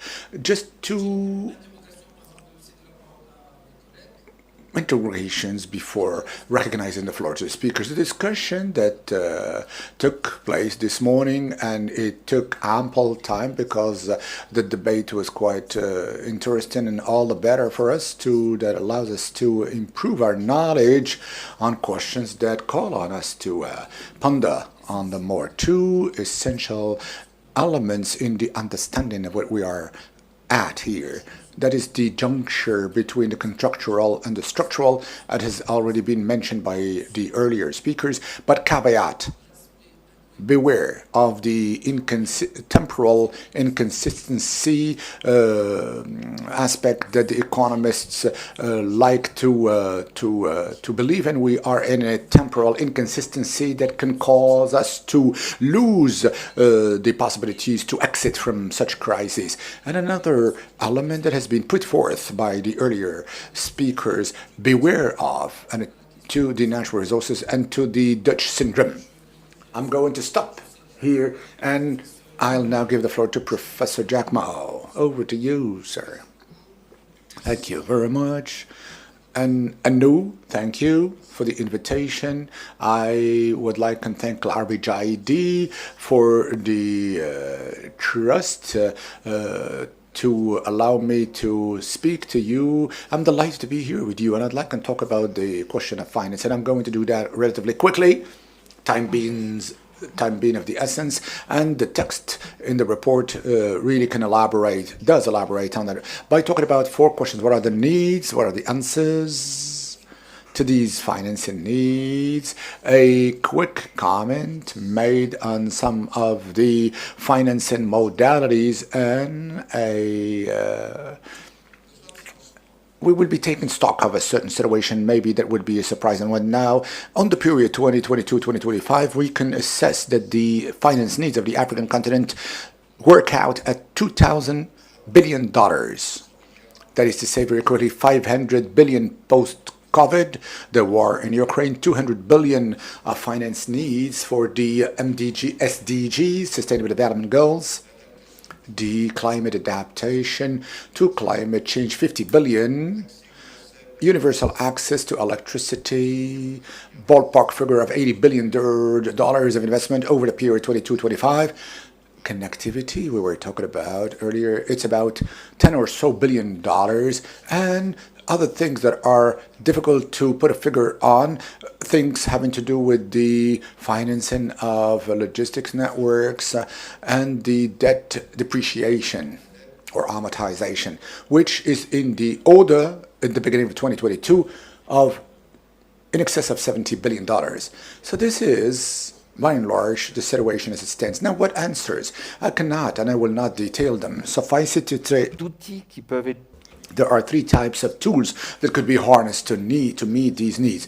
Now, as an answer to the crisis, you have these table in the document. I'm not going to really dwell on them, but here you have a potential of financing through a whole series of activities that are going to be the continuation of a certain number of alleviation of the debts that have been granted by the OECD countries and a certain number of other countries, particularly from China, the special drawing rights, the SDRs, as many tools that can be mobilized to harness the financing of a chunk of such needs.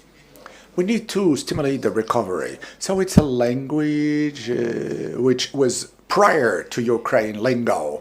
I acknowledge that.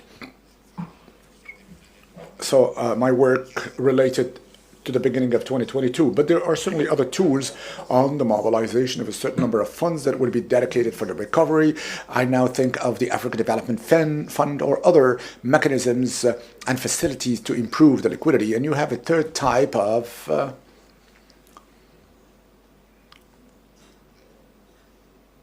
technology. Are you with us? Please. the third slide and the last. And finally, when I said reset the system, this is what has been mentioned this morning in terms of change of model or possibly change of paradigm, even if some of you do not really find that vocabulary to their liking, which is about mobilizing new finance mechanisms, the first of which, as has been mentioned earlier, the digital finance and fintechs, to the attention of a certain number of beneficiaries. So here are the potential instruments that make it possible to mobilize, if not the $2,000 billion that are necessary of 22-25, and which will make it possible to mobilize a sizable chunk to finance all of such finance needs. A little comment in passing on some of these tools. I think that you will agree with me to acknowledge that the international financial community has mobilized itself during the COVID. I mostly think of the IMF here, which is relatively present and very reactive, responsive from the very beginning by putting in place facilities and mechanisms that are adequate. But still, with a regret, there is the special drawing rights SDRs for $678 million for all of the world. But this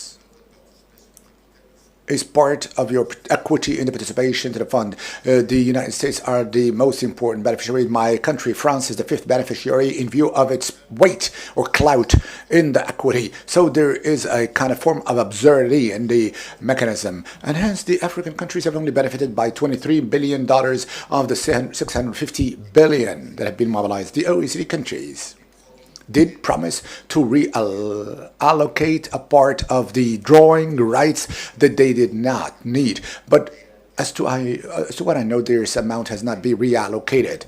There is a good answer, but it is by far incomplete with respect to the finance needs that may be mobilized by the IMF inter alia. I'm not going to dwell on other mechanisms, only to say that another interesting initiative, which a priori is the initiative on the suspension of the service of the debt and a wider commitment on a moratorium on the debt management to which China adhered, which, as you know, is not a member of that Club of Paris. This is the first time China went into a multilateral organization, so it's a suspension of a moratorium. So sooner or later, of course, the debt service is going to be owed.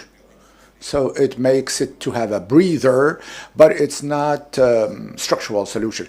Second remark, it's been said this morning in the two introductory presentation, it's a tightening of the indebtedness conditions. It so happens that I was ambassador to the Ghana. You would recollect the statement of Marco Fuado 4 years ago. We do not need external debt. Today, Ghana is under, of course, the very, very strong pressure of the IMF. Maybe it is one of the pervert mechanisms of the wickedness of the raw materials, or the Dutch syndrome you've mentioned. So we are having here situations that have been made worse and which are not related to the exogenous factor, the likes of COVID or Ukraine, that could be also the result of errors in internal resources management. So there is a general tightening of the debt service. Let me mention here a part of the report says of the world administration should be less accommodating. The current debt, to a large extent, was contracted over a period of relative theoretically low interest, which is not anymore the case for African countries. Now the situation can vary according to whether you have, just like in Morocco, South Africa, you are able to open up on the financial markets, but other countries cannot have that right for structural reasons. Which leads me to say a word to who are the debtors. Among the debtors, there are China and other emerging countries, about which in the last IMF report we can note that the debt service has been made heavier, and the debt service are much greater than those by the public sector, and the reimbursement maturities are much shorter. A sizable chunk of these of these loans are on mining resources. So we are here in mechanisms that could have ratchet effects that could be very difficult, which leads me to table this third remark, having to do with the absolute necessity to find endogenous resources to respond to these finance needs, as important as that they seem. I think there is a relatively important leeway or margin of maneuver to really reach the tax or the budget frontier. The debt to GDP ratio is in the OECD 35%. In OECD country, it's much greater. So we are in a theoretical under taxationalization. And when you see the taxation system, a very simple system, we always pretended, maybe there are also taxation experts, we've always said that the VAT is one of the most efficient taxes and the most intelligent taxes or levies, the most neutral on the economic activity. In Africa, the efficiency coefficient of the VAT is 36%. That is to say, the number of exemption of VAT and the deficiencies in the repayment system and the low capacity of administration, of course, is so much so that you can only have 1/3 of what potentially you can recover.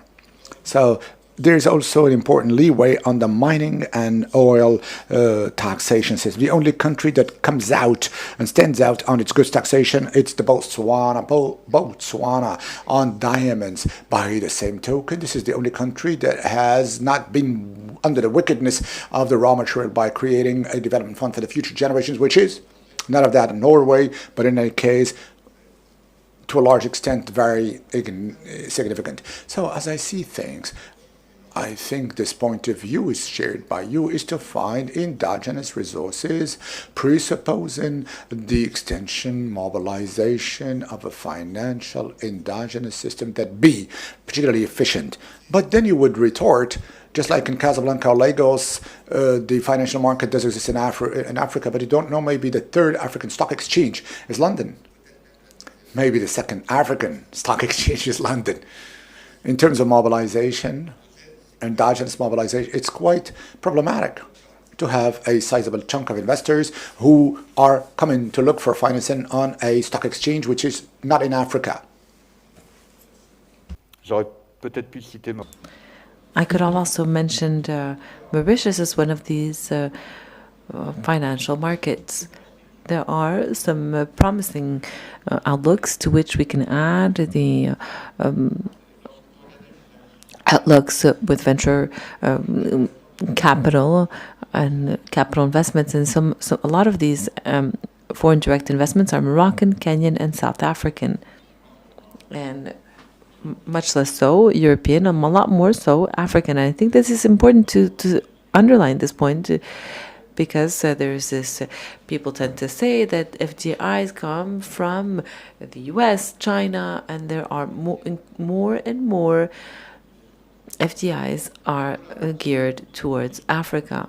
So there's quite a few essential points that I do raise in this paper. I'd like to allude to two considerations. We should not expect for international public aid to mobilize in the next few years. At least that's my fear when I see the funding needs that will be required to rebuild Ukraine. I mean, this is how it is. I mean, a lot of the aid will be from OECD countries, but this doesn't mean an end of aid, but it will definitely decrease. But let me share the most recent figures. These are quite significant, even if it's not as much as we could have hoped. Aid represents 49, or rather $67 billion for last year, according to the World Bank figures. I doubt we'll go beyond these levels, considering the 400 billion will be required to rebuild Ukraine. So the final point that I wanted to raise is to share an observation and maybe ask you a question, ask if you agree, is that when I take a look at the statistics from the UNFCCC on the illicit financial flows for Africa, I'm wondering whether Africa isn't that in a situation that for the rest of the world. I mean, for some countries, namely Angola, Nigeria, South Africa, this is where there's the biggest illicit financial flows, mainly through international loans from multinational companies, and we reach amounts that stand between 50 to 150 billion. By definition, it's extremely difficult to have a real figure because these are illicit flows, but we might wonder whether these amounts are actually higher of these flows that are outgoing rather than incoming. And I'm sure that I'm not the first one to ask, wondering about this question, where thank you. If I were to summarize some points from your very interesting paper, so very academically, so there's a listing of the needs of financing needs. I mean, it's important for us to know how much we need. How can we finance these activities? And we need to. There's also the stimulation of economic recovery, etc. But especially, given the international financing constraints, we need to turn to look within. And what you were just saying is that we need to be aware of the perverse effects or potential effects of international lending. This is why it's important to look within Africa, and in particular, when we add the Ukraine crisis and the reconstruction of crisis, well, this is where this will necessarily lead to a saturation of financial aid, and there's also the question of illicit financial flows from Africa to outside the African continent, and whether Africa is in fact the creditor of the rest of the world. And it will be interesting to continue discussing this paper presented by Professor Jacquemont. Okay. Professor Mokawi. Okay, well, thank you. Let me share my presentation. Okay.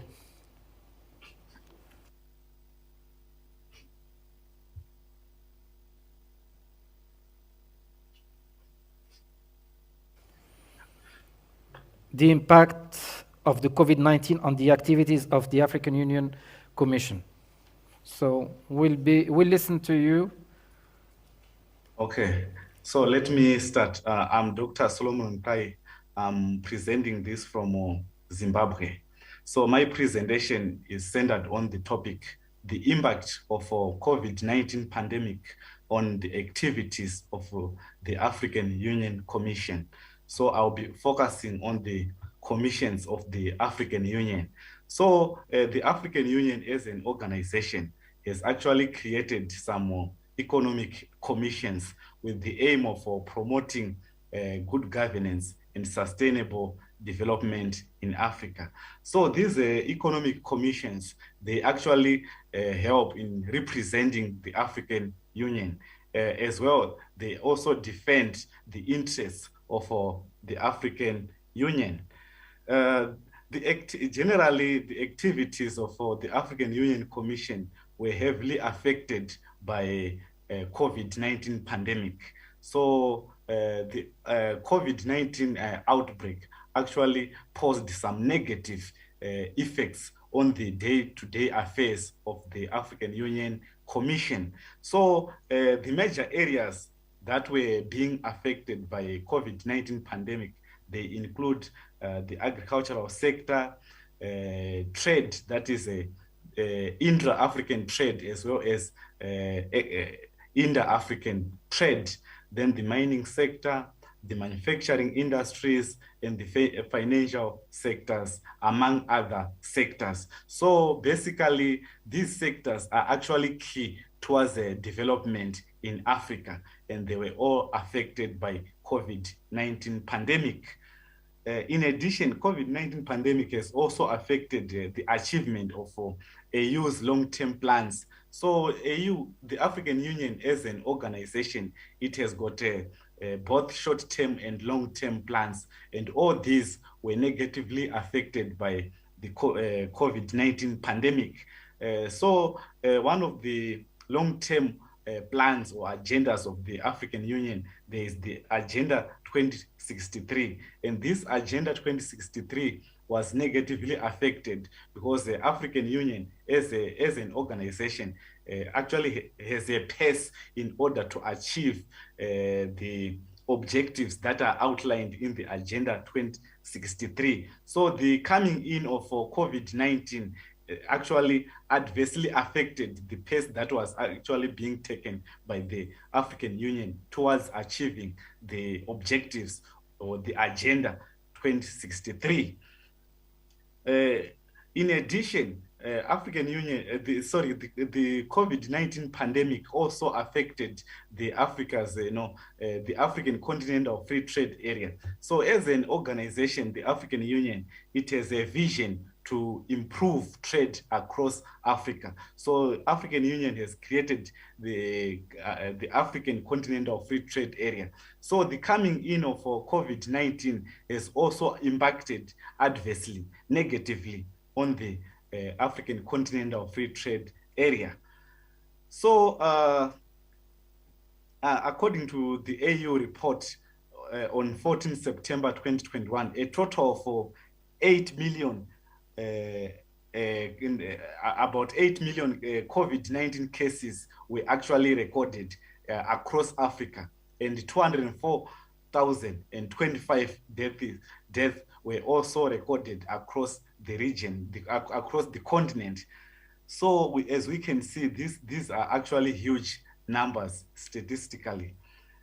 This actually signifies 3.6 of all cases and 4.4 of all deaths stated internationally. So if we are to translate it to international, to global level, we can see that COVID-19 actually affected so much in Africa. So about 23 of African Union's member states, and this translates to about 42% of countries in Africa, were actually reporting a case fatality ratio, which was higher than the worldwide case fatality ratio, meaning to say Africa was one of the most affected continents by COVID-19. So this is actually a table which shows how Africa was being affected. One of the previous presenters also highlighted that the Southern African region was the most affected, as we can see on that table, while the Eastern region was affected less, as well as the Central region was affected less. So the southern part of Africa was the most affected by COVID-19 pandemic. So the African Union has got some portfolios, and I've actually focused on 5, which is trade and industry, rural economy and agriculture, human resources, infrastructure and energy, then finally the economic affairs. So trade and industry is one of the portfolios of the African Union Commission, and it is actually accountable for pushing the application of economic growth, industry, trade programs and policies in line with the objectives of the Agenda 2063. So in order for the African Union to achieve the Agenda 2063, it had to create a portfolio which is referred to as the trade and industry. So this portfolio oversees all issues related to trade and industry. So COVID-19 had an immediate and adverse or negative impacts on foreign direct investments in 2020 and 2021, unlike before the pandemic. So before the outbreak of COVID-19, Africa was actually on a positive trajectory in terms of receiving foreign direct investments. So the coming in of the COVID-19 pandemic, it actually affected now people coming to Africa from other continents with money to do some investments. So at the same time, in terms of primary industry production, the economies of the African Union in Africa, most of the countries, they rely heavily on primary production. That is the oil sector, the minerals, the metals, you see, agriculture, mining. These are the key economic sectors. So the coming in of COVID-19, all these primary production sectors in Africa were negatively affected. So the most affected sectors, they include the automotive industry. That is it actually fell or decreased by 44%. The airlines, it decreased, or it was there was a shrinking by minus 42%. Then as well as other sectors such as the energy sector and the material industries decreased by minus 13%. So at the same time, the profits of the multinational companies that are operating in Africa, they were also adversely affected by the COVID-19 pandemic. For instance, at global level, actually all the developing countries, the performances of the multinational companies was actually reduced or decreased by 16%, and in Africa it was affected by actually 1%, equated to 18% in Asia, 6% in Latin America. This is according to United Nations Trade and Development. Then in addition, the tourism sector in Africa, as we know, Africa is endowed with natural resources, tourism attraction places, rivers, waterfalls, and so on and so on. So the coming in of COVID-19 has actually affected tourism in Africa. That is, there were some travel bans that were imposed as a result of COVID-19. So tourists were no longer able to come to Africa for tourism. So in 2020, the tourism sector decreased by about 87%. You see, this was as a result of those travel bans that came along as a result of COVID-19 pandemic. So we are moving on to the other portfolio of the African Union, which is rural economy and agriculture. As I said earlier on, the economy of most of the countries in Africa, they rely heavily on the agricultural sector. So the coming in of COVID-19, it actually posed negative effects towards the development and growth of the agricultural sector. So the portfolio on rural economy and agriculture, it actually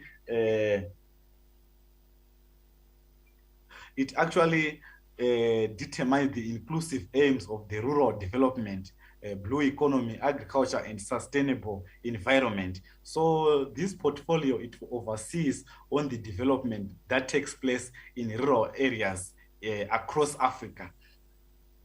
In Africa, agriculture being the backbone of many countries, and it actually contributes 49% of employment. So the agricultural sector is very vital, as it is one of the major sectors that employs or with the highest employment facilities. So now that there was COVID-19, there were those travel bans and so many restrictions. So people started losing their jobs in the agricultural sector. In June 2020, the COVID-19 crisis plunged about 100 million people into extreme poverty. So now that the agricultural sector was negatively affected, so this actually entailed or led to a situation whereby poverty in Africa, as well as mainly in rural areas, it actually increased. The impact of COVID-19 on rural economy. Excuse me, Professor Mugawi. If you can maybe summarize, you have 2 minutes left. Oh, okay. Okay, so let me move on to another sector, human resources. I will simply highlight the major points. So as a result, as I said earlier on, there were some travel bans, some restrictions. People were now forced to work from their homes. So as a result of COVID-19, so this actually led the majority of employers to retrench their workforce. So COVID, as people were now operating, virtually, working from their homes, there was now need, some other companies were now restructuring so as to cope up with COVID-19. So one of the exercises that actually came into play was firing people, retrenching people, as as these companies were no longer producing, or there was a restriction in production. You see, so this actually increased the pressure on the human resources, the AU Commission on Human Resources, as many people were losing their jobs. Then, I'm sure I was given 2 minutes, so let me move on to let me highlight the economic affairs. The mandate of this portfolio is to assemble resources with the vision to funding financial development tasks and economic integration in Africa. So, as I said earlier on, the economic affairs in Africa were heavily affected, you see, by the COVID-19 pandemic. The pandemic pushed the African countries into recession, with the real GDP estimated at minus 1.7 and minus 3.4 in 2020 under the baseline and worst case scenarios respectively. The contraction of the GDP, you see, as a result of COVID-19. Let me move on to my conclusion. So basically, COVID-19 has actually brought about tremendous, and negative effects towards the activities of the African Union. So the way forward now, African countries are recommended to increase local production and at the same time reduce dependence on imports from other continents, because Africa, as I said earlier on, our economies are based on primary production, and at the same time there is limited value addition. So we actually import finished products from other continents, from China, Europe, America. So this actually study recommends African countries to invest heavily on primary production, so that whenever we experience these infectious diseases that are so tremendous, that are so dangerous, we may resist. So then finally, we also need to invest heavily on the health sector. As we can see, COVID-19, when it affected Africa, we were importing gloves, sanitizers, and all relevant resources that were used in the health sector. So in future, the African Union should promote investments in the health sector, so that any pandemic will not affect the activities of the African Union economic affairs. Thank you. Thank you very much. Très rapidement, I will summarize very briefly some of the ideas presented by Professor Mukawi. In addition to the presentation of the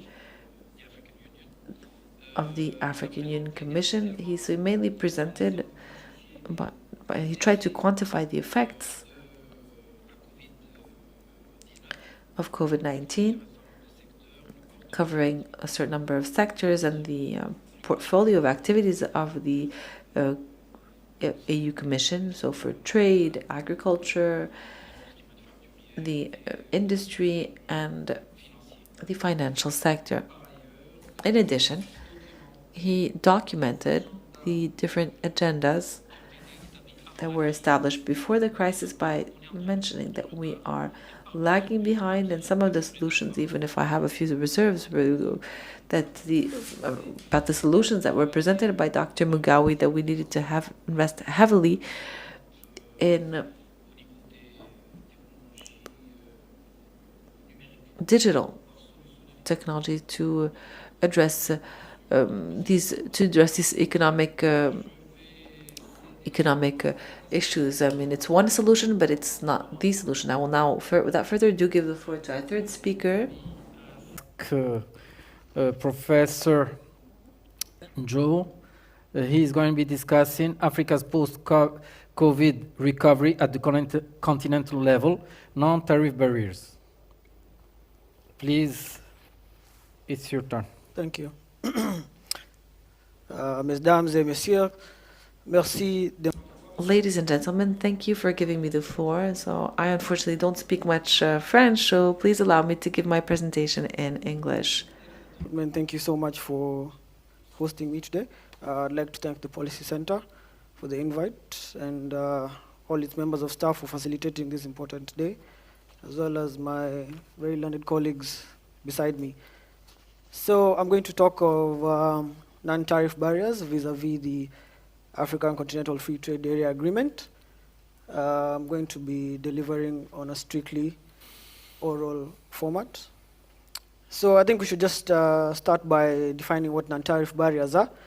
And when we talk about NTBs, which I'll be referring to them as that, talking about methods of restricting trade without the use of tariffs. So these are obstacles that are imposed by one country on the goods and services that are imported from another.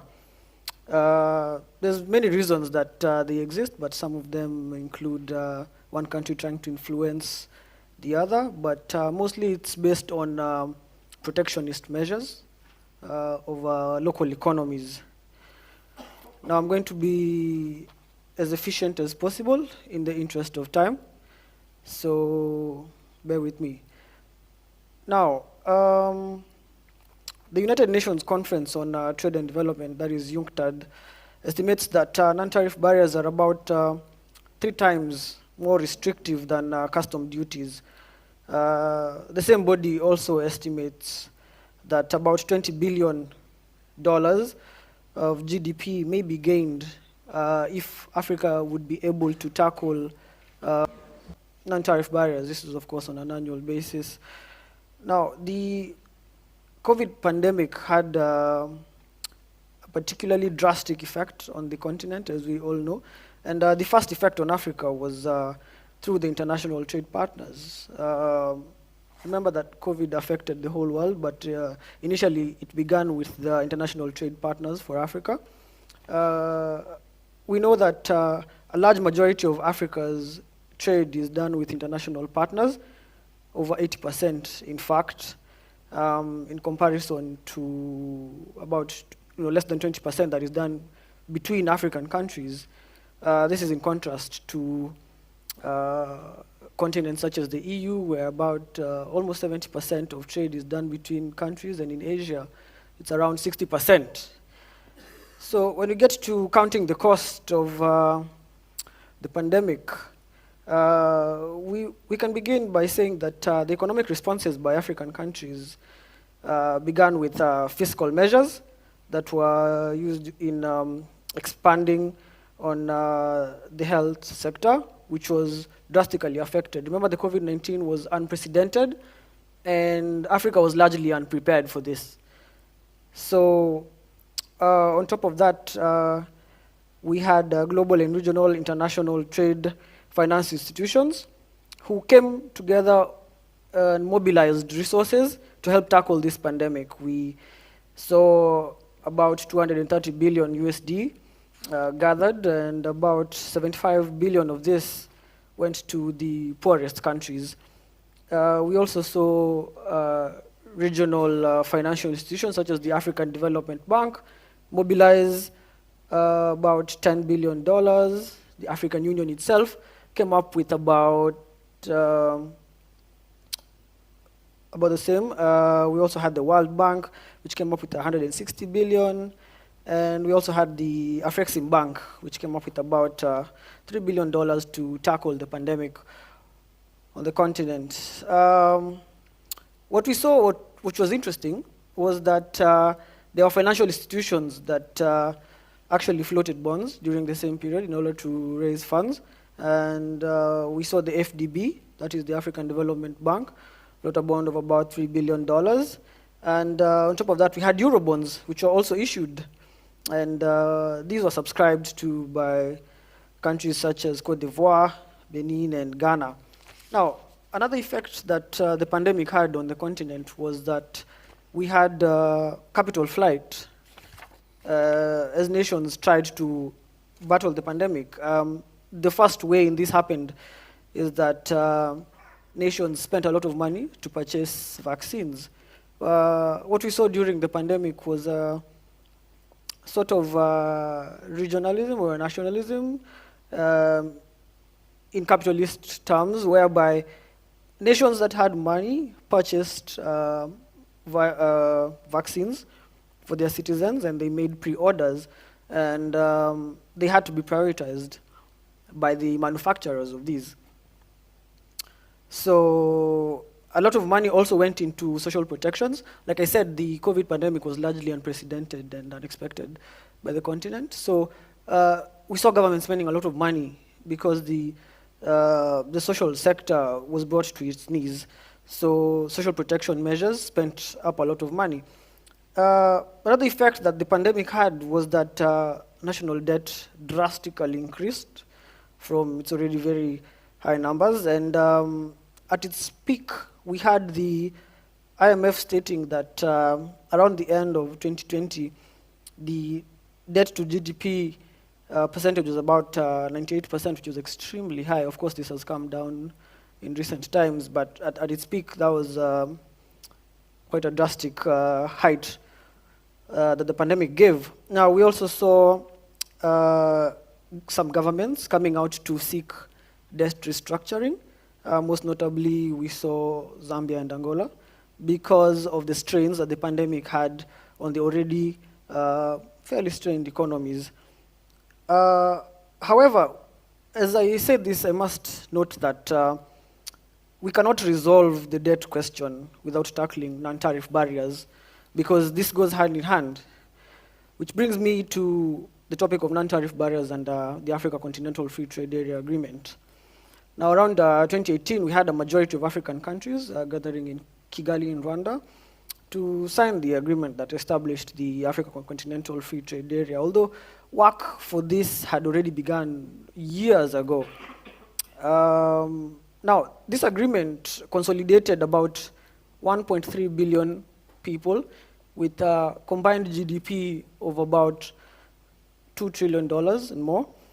And Et quels sont les objectifs? L'objectif de cet accord était que la mise en œuvre réussie pourrait augmenter les revenus régionaux de quelques 450 milliards. Alors ce que ceci ferait, c'est que ceci relèverait le niveau de vie des personnes des extrêmement pauvres, donc les permettre de s'extirper à la pauvreté, quelques 30 millions, et au passage, justement, les personnes qui avaient été reconnues comme pauvres étaient de quelques 60 millions qui passeraient à un cran, un échelon économique plus élevé.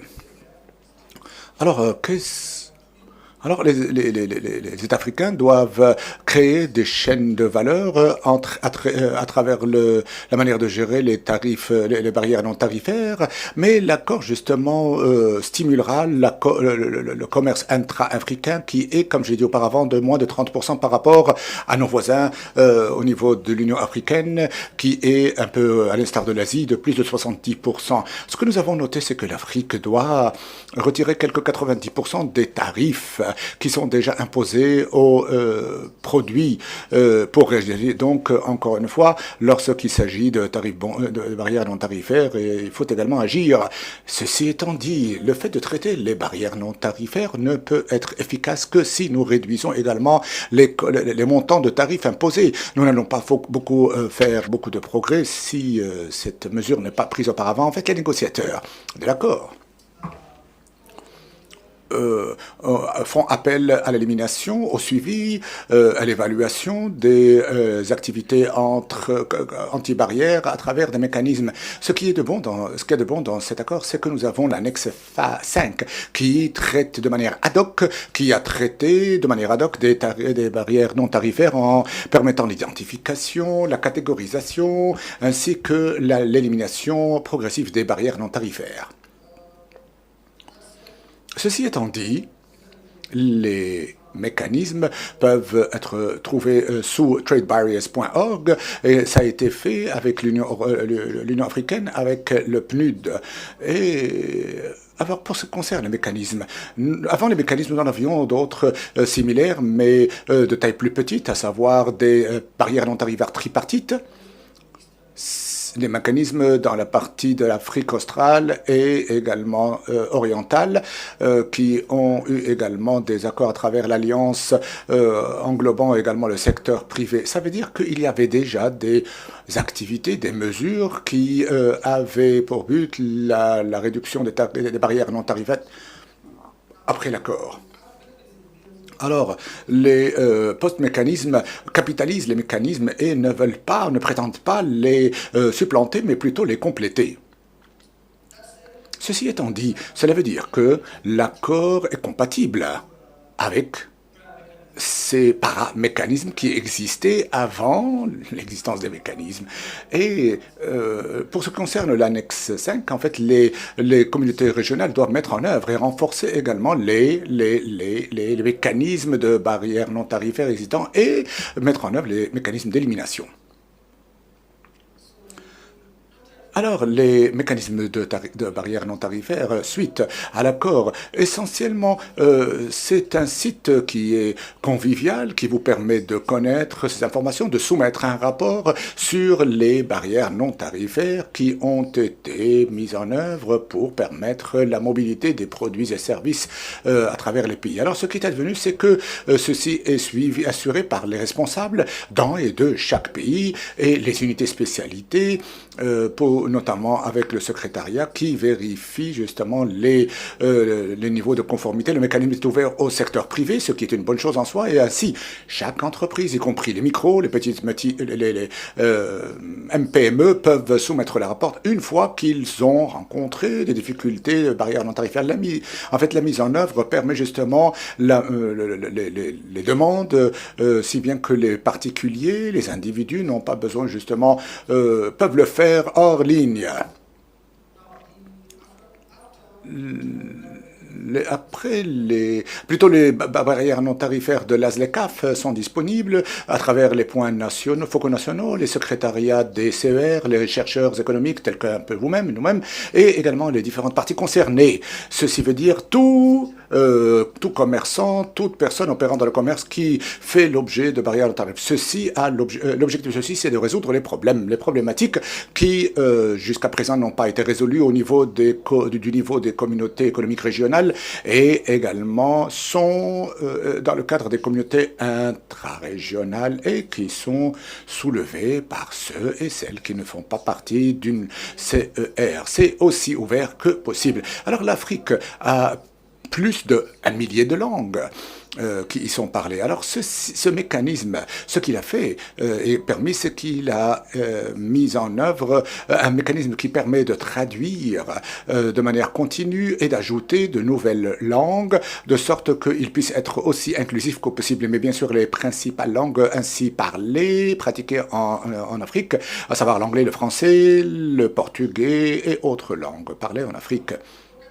Alors maintenant, posons-nous la question sur quel type, au pluriel, de défis la mise en œuvre de la ZLECAf a créé, auquel du moins a été confronté. Alors je vais essayer d'aller encore plus rapidement, mais je vous promets, ça va être bientôt que j'ai fini. Alors le premier des défis, c'est la mise en œuvre.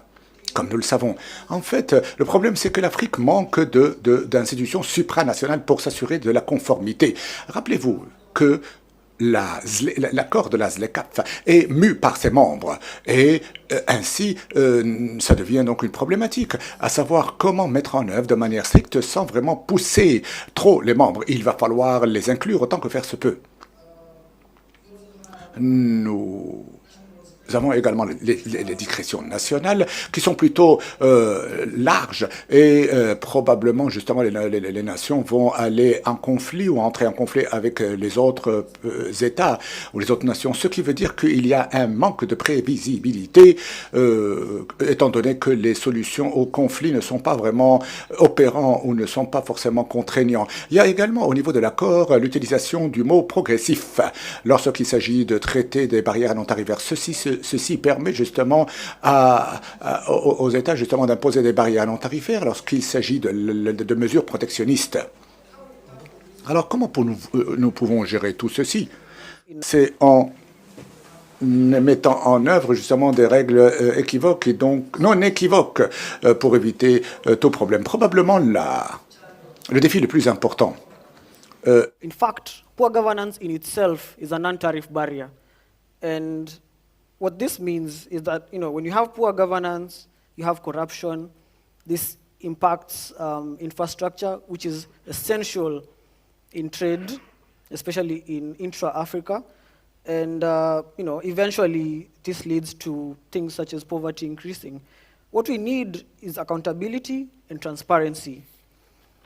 As I conclude, I'd like to look at the future and where we are and what we need to do. What we need first to do is increase diplomacy between states in order to facilitate trade, because trade is based on relationships. So if you have good relationships between states, we will be able to implement the Africa Continental Free Trade Area Agreement better. We also need better governance. That goes without saying, because without good governance, there can be no efficient trade on the continent. Some encouraging news that we've seen recently, we've seen memorandums of understanding between countries, such as Kenya and Uganda, that were directed at tackling non-tariff barriers. So I think that the policies are already there. I think that all we need now is the proper will and intention in order to tackle non-tariff barriers in Africa vis-à-vis the Africa Continental Free Trade Area Agreement. Merci.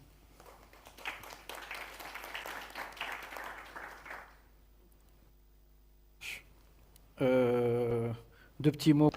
A little word, two words if I may, on this paper. Mainly the issue addressed by the author is how can we see to it to reduce the non-tariff barriers. And this comes as a complement to the paper that has been discussed through one of the recommendations that were made by one of the colleagues during his presentation in the two earlier sessions, by putting forth or by saying that a sizable chunk thereof should fall under the NTBs, non-tariff barriers, questions and non-tariff barriers, because the second one is visible. But this very paper here has tried to really study the triptych and review the triptych of governance on one hand, growth and trade, through the prism of the reduction of NTB, of the tariff NTBs, non-tariff barriers. I'm going to stop here and I leave it to the discussants that I would introduce as we go. when they will have latitude to talk about this paper. We're now going to fork onto the third dimension of the triple shock. This is the dimension that you have put forth, i.e. the sustainable development dimension, and more particularly the green dimension. So Madam Manguba is going to discuss with us and to present to all of us the fourth paper pertaining to the green transition, Europe, Africa, Europe, and I would leave it to her to more amply talk about that. Thank you very much. First, I'd like to thank Mr. Shahidi for having included me in this work that I find extraordinary, because this shows that the analysis done by Africans is much more different than what other persons do. And I know that I'm the last panelist, so mine is the heavy duty to be as short as possible, to speak last. I'm going to try to be short as accurate. Hoping so. I just decided to cut my presentation in half so that I can allow us some time for discussion. Yes, true.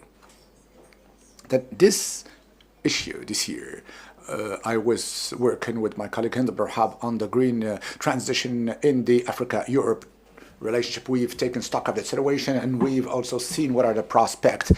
Well, by way of starting, first, we come to an early understanding that relations between Africa and Europe are these two continents are historically related, bonded by cultural, economic, and other relations. So we have a lot of things to share, if not that are in common. And Europe has a very important Europe is a very important partner for Africa in view of the flows, products, investments, but also development aid and security.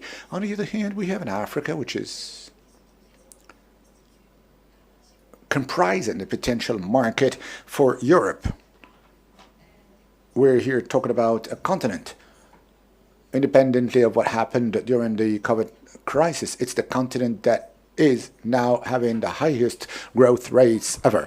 Africa is the continent which is richest in raw materials and can export raw materials that can be used in many an industry, not to mention the Europeans' final consumption product. Now, fact is, this is the right definition of this explains why we're talking about Africa-Europe relationships. But now we are talking about a green transition. What we know today is that the climate change, or global warming, does have nefarious, disastrous effects on our daily lives. To take this year's Morocco example, we are now going through a very, very severe drought that has led us to implement an emergency action plan to manage our water resources. The global warming is here, the climate change is here to stay, unfortunately, and governments and countries are cognizant of that problem and have started mainstreaming the environmental aspects in their policies, which is in passing very important, because we have come to an early realization that intensive work has a lot of negative externalities to the environment, and that in order to really be part of a sustainable growth curve, we need to integrate the sustainability aspect of growth. Now then, Europe did mainstream that in the European Green Deal, as it is called, strategy. This European Green Deal, EGD, aims to reduce the CO2 emissions and the use of pesticides through from fork to fork, and to reduce the use of pesticides, to also be much more organic oriented. Noteworthy also, and this is a noble intent, because this reflects the willingness to include this environmental component in the public policies. Now, concerning Africa, is concerned with its development. And Africa has put in place a lot of political programs geared to improve the African countries' performance and to also be part of a more sustainable development model. One that is integrating the environment aspect. I will not now talk more about this. You can read the paper to find in more details everything having to do with the plans designed either by the AU or by the REX with respect to integration of the environmental aspect in the policies. So this relates to the introduction with respect to the green transition. Now, the state of play and the prospects. We deemed it important to see how are currently these relations. There are a lot of aspects there too. This is why we are going to content ourselves with the commercial aspect, and we've seen as to how the trade relations between Europe and Africa are being characterized. First, for Africa, we did note that Europe is the first partner of Africa in terms of exports. Africa exports the bulk of its products to Europe, about 37%, and that's a weighted average over the last 10 years. Indeed, there are disparities between regions and countries. North Africa is closest to Europe, so it has greater exports than East or Southern African region.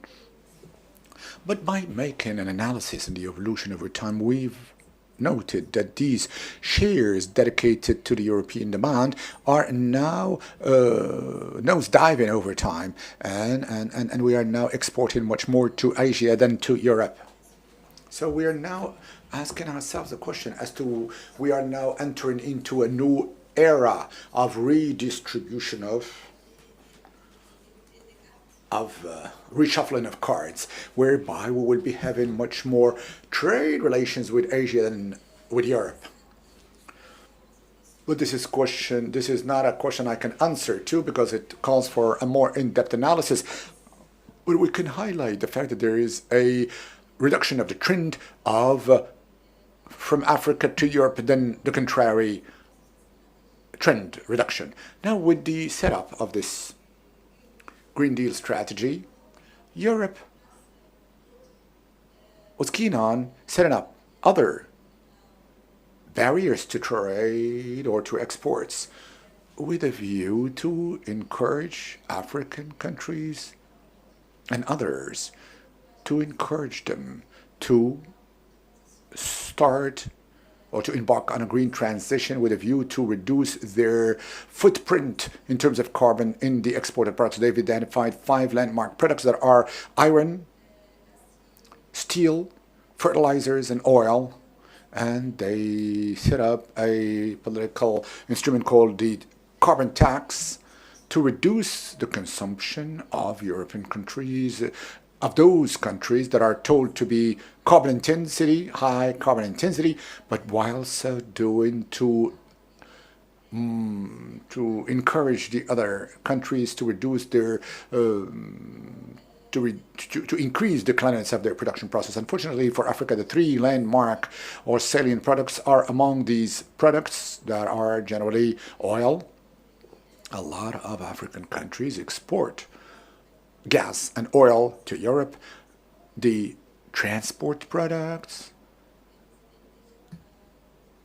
and the raw materials have also been mentioned by the earlier speaker that are fossil energy intensive in their production process, and also natural resources intensive in their production process, which barrier is going to also raise their question as to whether Africa is not going to redistribute or to reshuffle its cards and to maybe go to those countries which do not set and impose restrictions to trade, or is it going to keep its historical links and relations with Europe and continue on the same track or evolution trajectory with respect to environment, mostly that we know that Africa is the continent that bears the highest brunt of the disastrous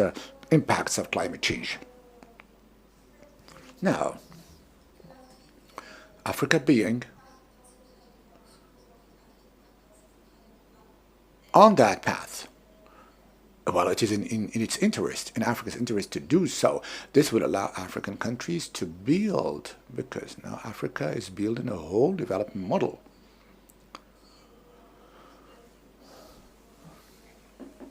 Which is supposed to be sturdy and sustainable. So this is an opportunity for Africa to build a new, clean, green model that will allow the African countries to implement the adequate infrastructure for that model, but also to somewhat act on the consumption modes and production modes from the very beginning in order to set up clean models and to set up a nascent industry which is based on the use of ICTs.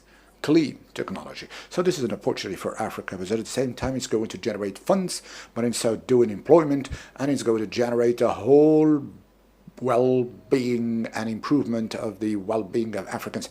But the problem is that there are a lot of challenges on the way to reaching these objectives. Inter alia, the problems of finance, and Mr. Jack Ma has really detailed that topic, the problem of governance. I'm not going to continue talking about that, but only to say a word about the situation of infrastructures. If not, access to electricity, because an industry cannot develop without having access, which is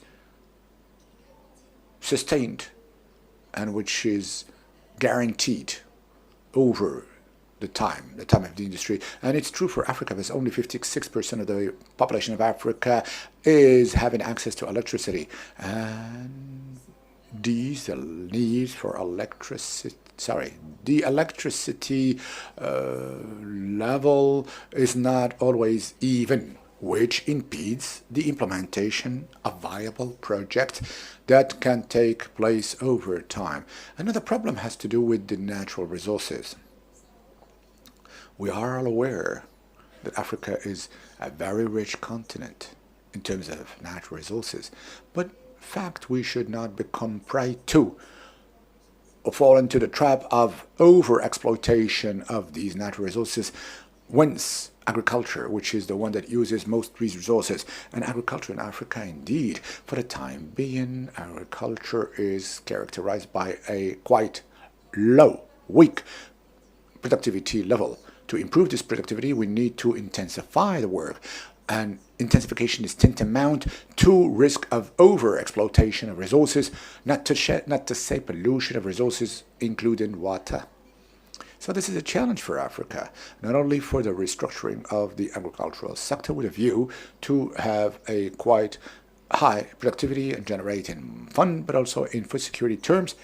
A presentation has been given on that. Africa is the continent, the second highest underfed malnutrition or undernutrition in the world. To feed them, we need to have much more available agricultural produce through better productivity. All of these are challenges looming, likely to impede the implementation of a green action and map for Africa, roadmap. So this is not only because of Africa, but also because of Europe too. It is interesting to see the evolution or the analysis.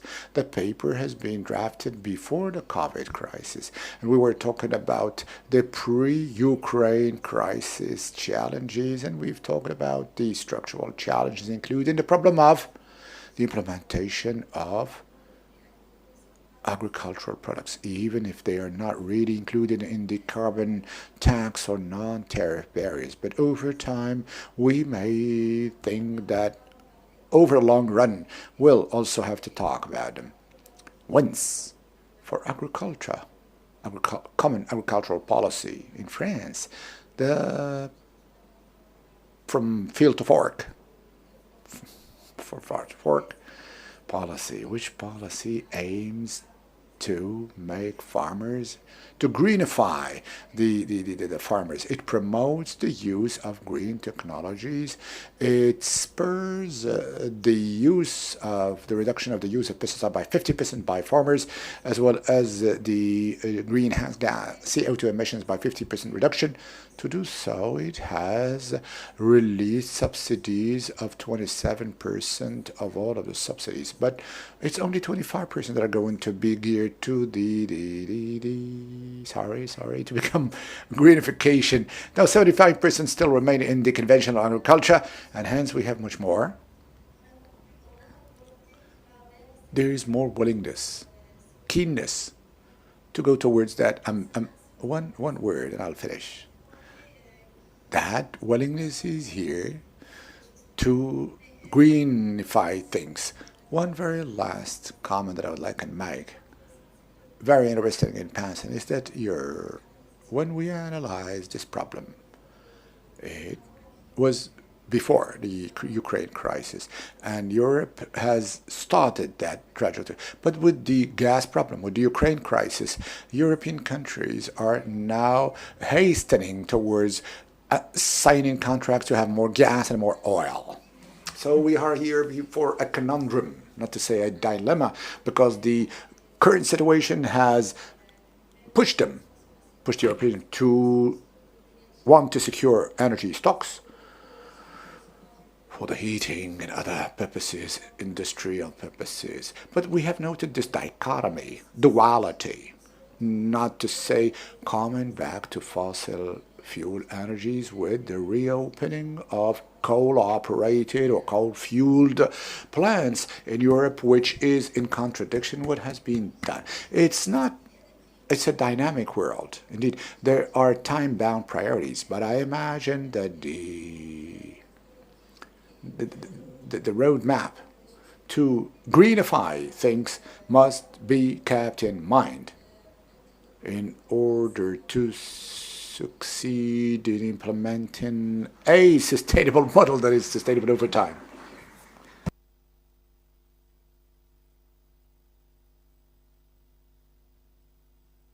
Le dernier papier qui a été discuté The last paper discussed addresses the green transition.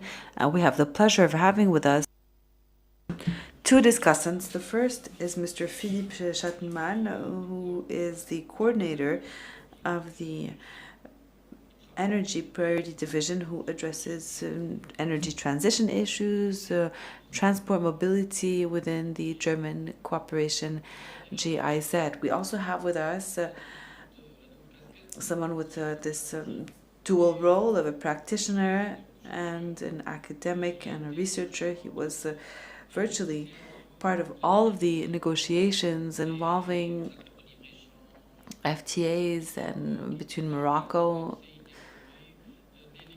He was part of the negotiations with ALECA, the WTO, so his perspective will be truly instrumental, and so as an expert and practitioner. So you have the floor, sirs, to engage in the discussion and also shed some light on the different papers that were presented during this third session.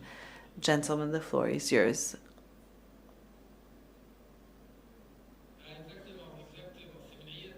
Mr. Bignard, you're absolutely right. Unfortunately, the interpreters did not hear what was said off mic.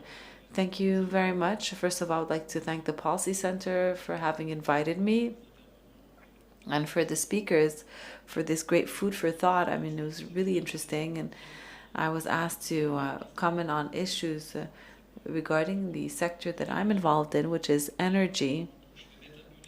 So I will put on my energy hat and share a few insights. So yes, indeed, the evolution of global economics took an unexpected turn in recent years, and in fact, the energy sector is probably one of the sectors that was the most impacted. And if you recall, following the pandemic, prices crashed for fossil fuels, and it wasn't not so long ago. It was about a year and a half to 2 years ago. Now, the other extreme, well, we note an incredible surge exacerbated by the Russia and Ukraine crisis, which in fact is impacting countries in both continents to also revisit this dynamic between Europe and Africa, which is extremely different, which the exporting countries, as it's been mentioned, can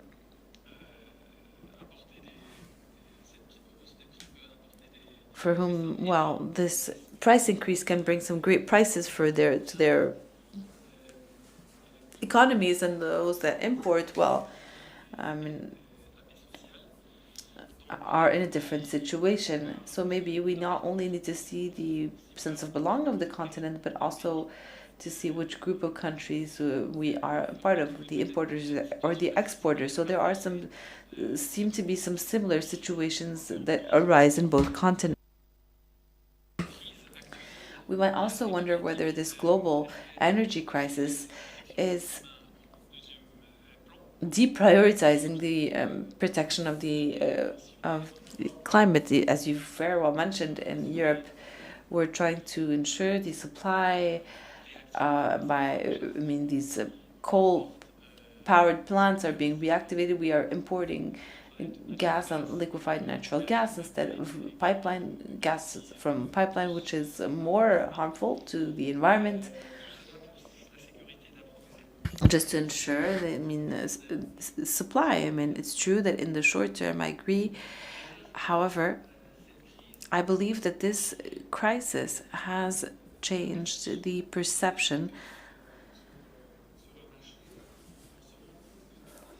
of actors on the market. All of the investments made in renewable energies and in energy efficiency, for instance, are a lot more judicious, not only for this major intergenerational issue of the climate, is to leave an inhabitable planet for humanity, but also for economic reasons. But it is true that this has changed a good dose of the perception. If we recall the previous narrative, not so long ago, is that all of these commitments that zero would increase, and today we have the opposite perspective, and it's rather mainstream. In conclusion, there are the responses to this crisis are accelerating. It seems that they are accelerating this energy transition and the green transition. We can say that, what's taking place this year in the U.S. with the U.S. Inflation Reduction Act, and even last year, 455, as a response to the war. These are ambitions that are even more significant, that probably have a very strong impact on the Africa and Europe relationship, and so there's this desire of being less dependent on the dominant suppliers such as Europe, and this paves the way for many suppliers that are also in countries such as Morocco, and that have their share of renewable energies, that can also seize this opportunity of not only engaging in their own transforming their economy and society, and to also reposition themselves on the global market as far as energy goes. I'm namely alluding to the hydrogen and green hydrogen, which is extremely significant. And we know that despite all of these public policies in Europe, will always need imports. And we don't want to replace the gray dependence with a green dependence. And so I think that this is, in fact, quite visible that we're trying to diversify the countries that can play a role not only in supplying these energy vectors, but also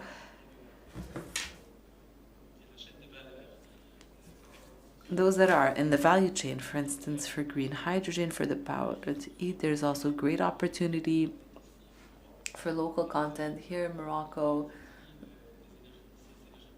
These clean energies are truly a great opportunity to have to start up a new sector and also to create jobs. And so this brings us to the theme of nearshoring and value chains. There's a great opportunity, particularly in North Africa. And I know that we are short on time, but I just wanted to say that,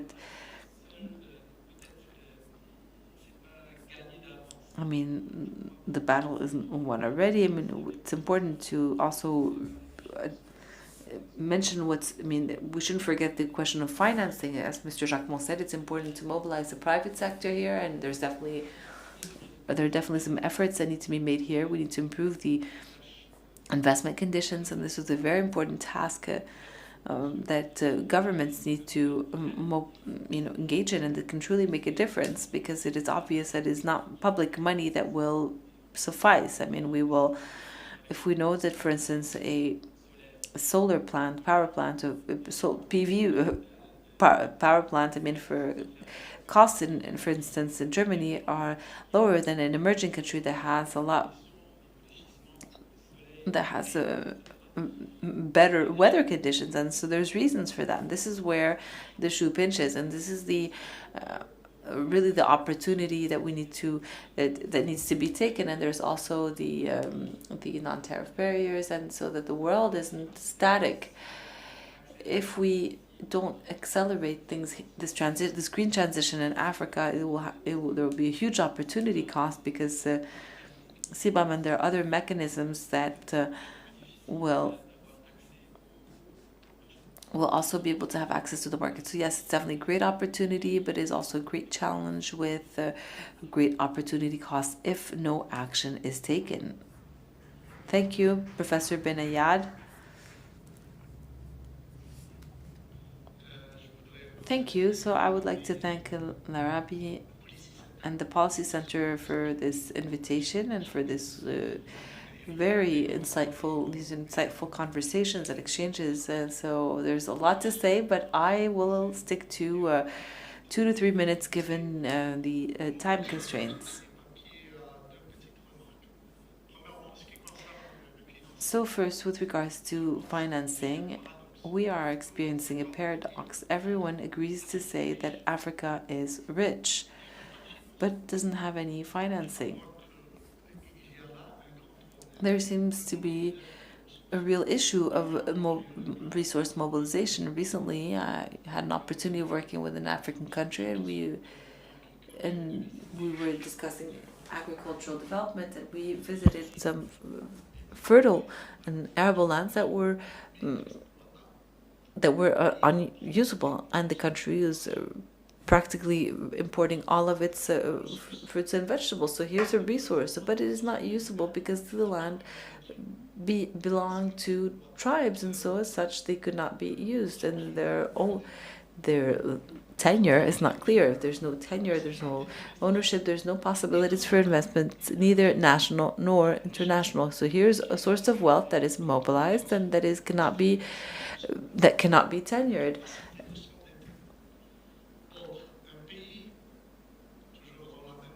And so along the same lines, another country discovers gas. And so they are in a region where there's a great need for wire, metal wire. So it's an opportunity to drain investments to manufacture these wires. There's also the mining sector, and so that can be a value added that can also result into a source of financing. Just to talk about our country, the Soulali, or the lands that are there, here's also a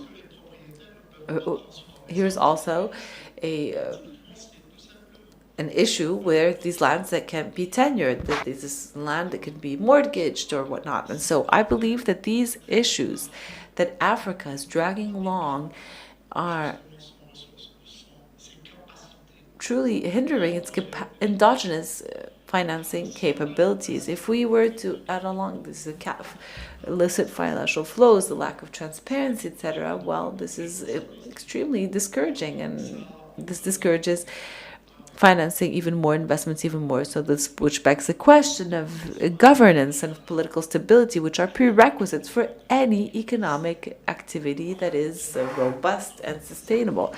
So this is my first remark. The second, and this is a message that I'd like to convey to our European friends, especially for this issue of cooperation and transition.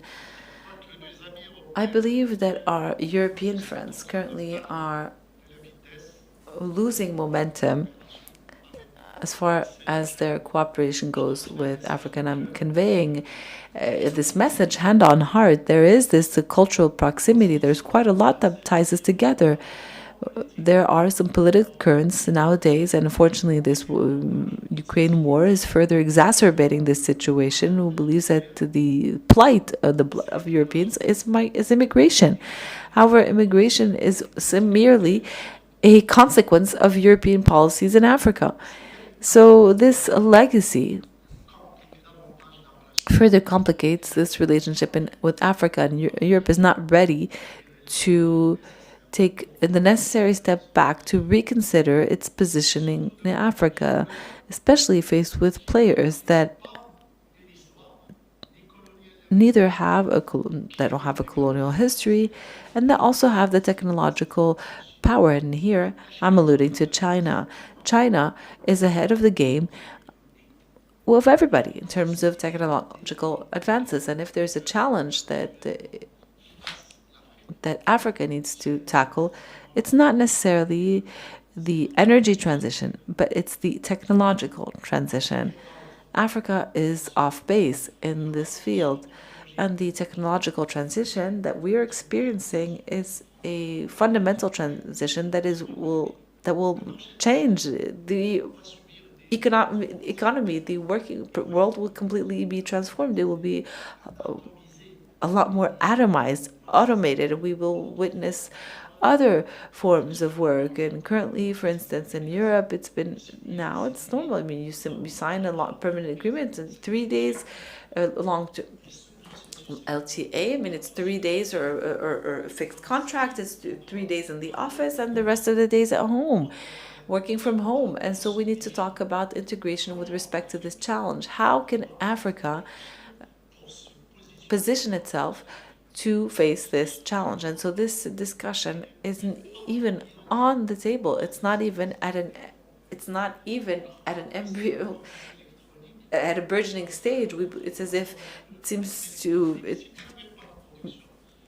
people seem to think that e-commerce will be the solution. But if there are no products, well, will be e-commerce made with Chinese products, or at least an act of triangular trade, which leads me to think about integration. And if I go past my time, please feel free to interrupt me. And maybe I'm sharing with you here some concerns, some key concerns. What are the current drivers that are available to us in terms of integration? Well, there are many. We need to clarify them. I heard this morning that we need to engage in macroeconomic convergence. If we were to engage in macroeconomic convergence, there needs to be macroeconomic dependence. However, regional or macroeconomic dependence in Europe is due to the fact that there's a lot of trade, there's a lot of investment. So when there's a budget policy, obviously necessarily impacts the other country. But when we have a trade level that stands at 16%, and when we have an investment level that's virtually non-existent between countries, even if there's convergence, well, what's the point? The leverage effect is non-existent. So economic policies are effective when there's interdependence, but everyone's connected elsewhere. There's no interconnection at the continental level. Another issue that is this tariff dismantling. I mean, everyone was fearing, including our economic operators. However, this can only have an impact or a major impact if the trade level is significant. What are we talking about here? 16% of intra-African trade, and the remaining 84% are either liberalized through FTAs, and we are here fighting about, arguing about issues that are not significant given the current situation and given the current situation where for trade. And so the last point, which brings me back to the non-tariff barriers. So even if we were to liberalize them, but these, I mean, who produces these? Each country does.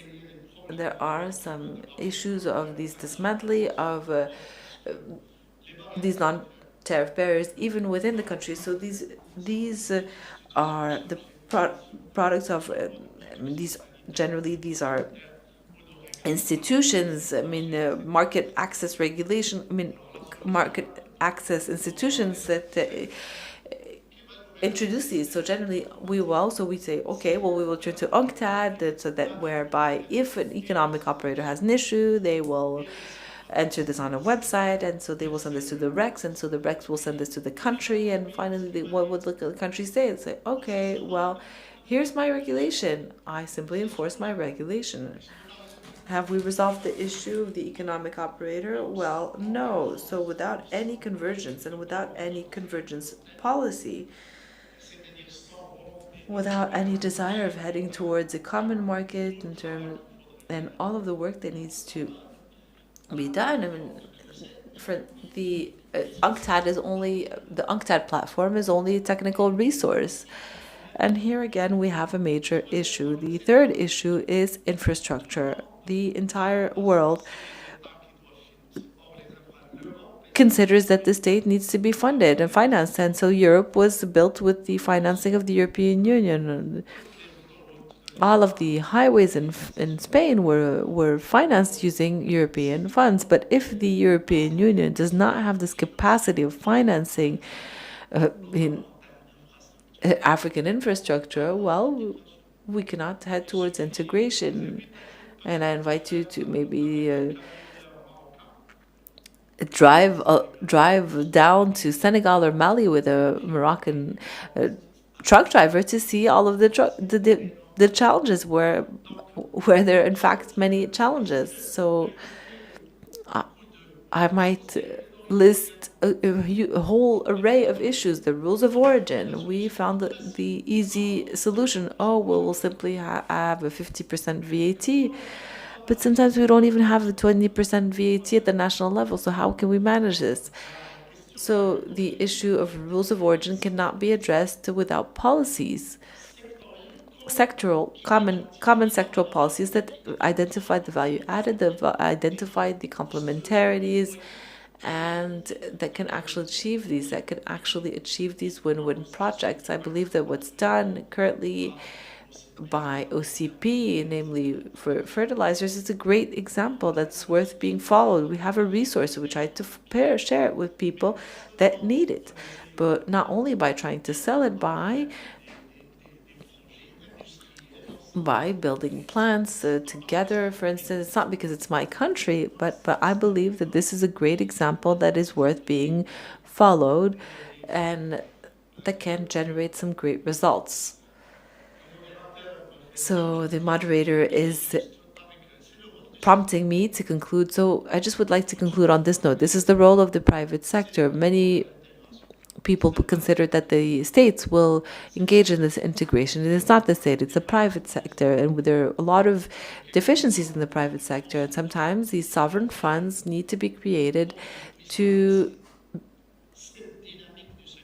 trigger this dynamic of the private sector. I mean, some countries don't have this dynamic of seeking opportunities to start projects, investment projects, as but there are so many deficiencies because sometimes the doing business conditions are not there, because the transparency conditions are not there.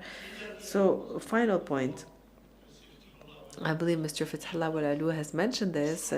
Without political stability and security, and I think that this is a real challenge that Africa must overcome, integration will remain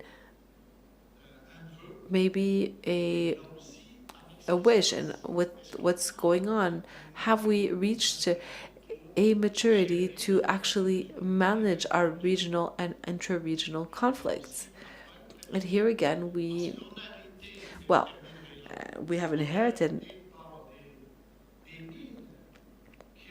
minds that were established at the time of the colonial areas, and since the establishment of the African Union, that we would keep the borders inherited by the colonial era. However, these borders are what are hindering our relations. Won't we reach the maturity one day of saying that these lines, that were traced one day, maybe don't meet, do not meet our reality? From an ethnic and sociological standpoint, we need to have this maturity to also take a jab at our history in a decomplexified manner and without any bias, because we were all biased, and we have this heritage that needs to be addressed. I will stop there, and I apologize if I spoke longer than I should have. Thank you. It's always a great pleasure to follow your great insights. So all of the discussions that we've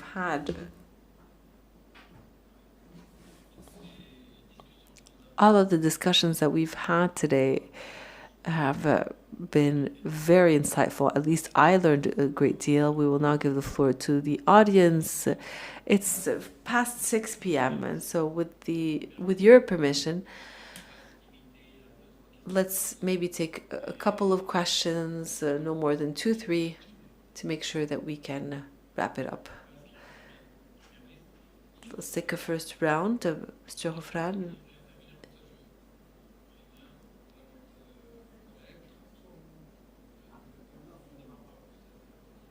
Mr. Hofran. Maybe we can take a third question. Otherwise, I think that we should wrap it up. The discussion was very inspiring, very interesting. So 2 quick questions. The first one for Professor Jacquemont, the second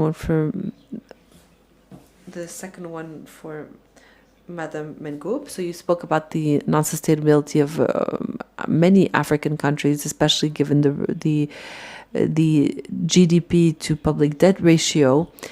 And you also spoke about the negotiations in the framework of the Paris Club. Won't this lead to a return to the scenario we experienced in the 1980s, where the Paris Club and the endorsement by the World Bank and IMF? And the second question is for Mrs. Mengoub. I have a question about what we call today the environmental conditionality, which makes a connection between European public aid and the completion of projects to tackle climate change. So there was a decision to earmark this very low public aid, in fact, to these projects. Isn't this contradictory with the Paris Agreement that spoke about the national appropriation? Doesn't this question this strategy, this joint strategy, this based on partnerships and abandoning the former and conventional partnership of the donor and the assisted country?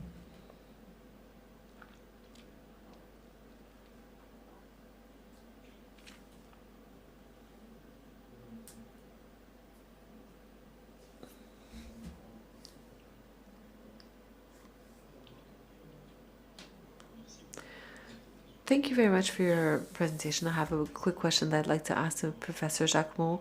So when we generally talk about development aid, I have a feeling that we overestimate this development aid. So this total development aid in Africa, if we take the World Bank figures for 2020, represents $66 billion. And you addressed the question of illicit financial flows. When we see the UNCTAD figures for 2021, this represents about $80 billion, which is significantly higher than this development aid. This is obviously the result of a deficit of governance in Africa, and a deficit of global governance, namely OECD countries, to name a few. So my question is, what role can the OECD play, can Europe play to establish a public global register to trigger this transparency and also help Africa to keep this money that is necessary for its development?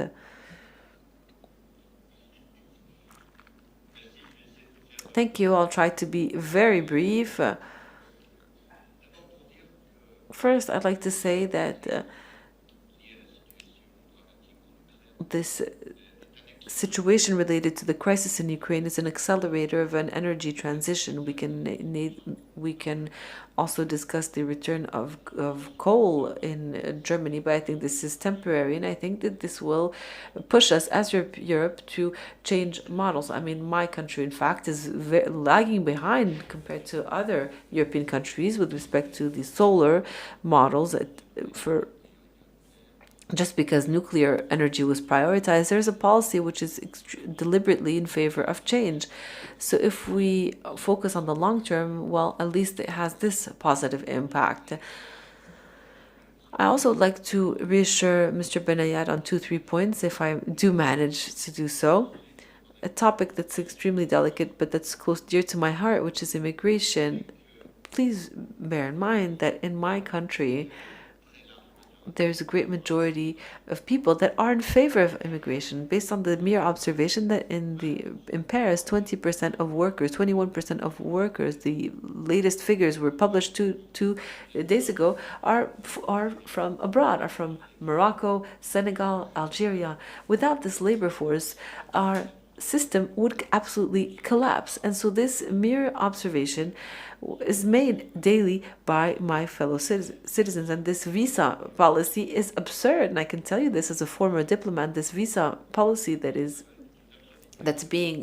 the countries that the Maghreb is experiencing is incredible. When I was a diplomat, we had a sign in my office that said, "Welcome to France." Obviously, exceptions aside, but this approach needs to be absolutely changed. And I'd like to reassure you that even if there's a rise of the extreme right, fundamentally, the Europeans are hospitable and recognize and acknowledge the absolute necessity of the contribution of migrants that come from elsewhere. Let me also reassure you. My two brethren from Kenya know this. Of course, with respect to the financing of agriculture, the African banks have failed. And there's a whole series of innovation in the digital finance in the direction of rural areas, extremely relevant. And Kenya is so leader that it exports its model to the microcredit, on the agricultural ag insurance financing, including to my country, in the poorest countries of the center of France. I'm not saying it solves the whole problem of financing of agriculture, but still, it is interesting to highlight that there are relevant initiatives. On the question of regional integration, it's been said again and again this morning, but something else hasn't been said. Fundamentally, I'm not saying we have to inspire ourselves from the European model, but at least draw a certain number of lessons therefrom for it to work out. There is a minimum criteria, of course, the allowing sovereignty to benefit to everyone, at least a fraction thereof, and solidarity. In other words, the richest in Europe, Germany, has facilitated the development of Ireland, of Poland, or Portugal. that's been discussed earlier. This is fundamental. This is one of the major difficulties, of course, to realize. And we need some time. We need a massive take-up or ownership of these two fundamental principles. Now let me come to talk to as to whether we're going to come back to the 80s because of the increasing of the debt of African countries. We are under the impression that we are 20 years back. And when I read what the IMF has written in the report that I referred to earlier, solutions are structural adjustment, improving the level of quality of the expenditures. We will agree all on that. Increase the volume of incomes from the IMF side. There may be recommendations going to that direction. But what has changed is that the IMF and the Club of Paris are not anymore the only interlocutors in terms of financing as they have been so 20 or 30 years ago. And the African countries know how to find other financial partners. Now the OECD's role. Well, candidly, I don't know. I think we are in a setback period. The members of OECD are much more concerned and preoccupied because of the dramatic situation that we've mentioned, rather than pondering on the evolution of the public aid. I would like to avail and say a little conquest that I am proud of. In other words, in the French vocabulary, we don't use anymore the word public aid. Because of the OECD, there is something called the Development Aid Committee that does statistics, but we have in the last law act of the 4th of August 2021, under the pressure of a certain number of my colleagues, that we wanted to abolish this word because it creates an asymmetric and relationship, the one who gives, the one who gets.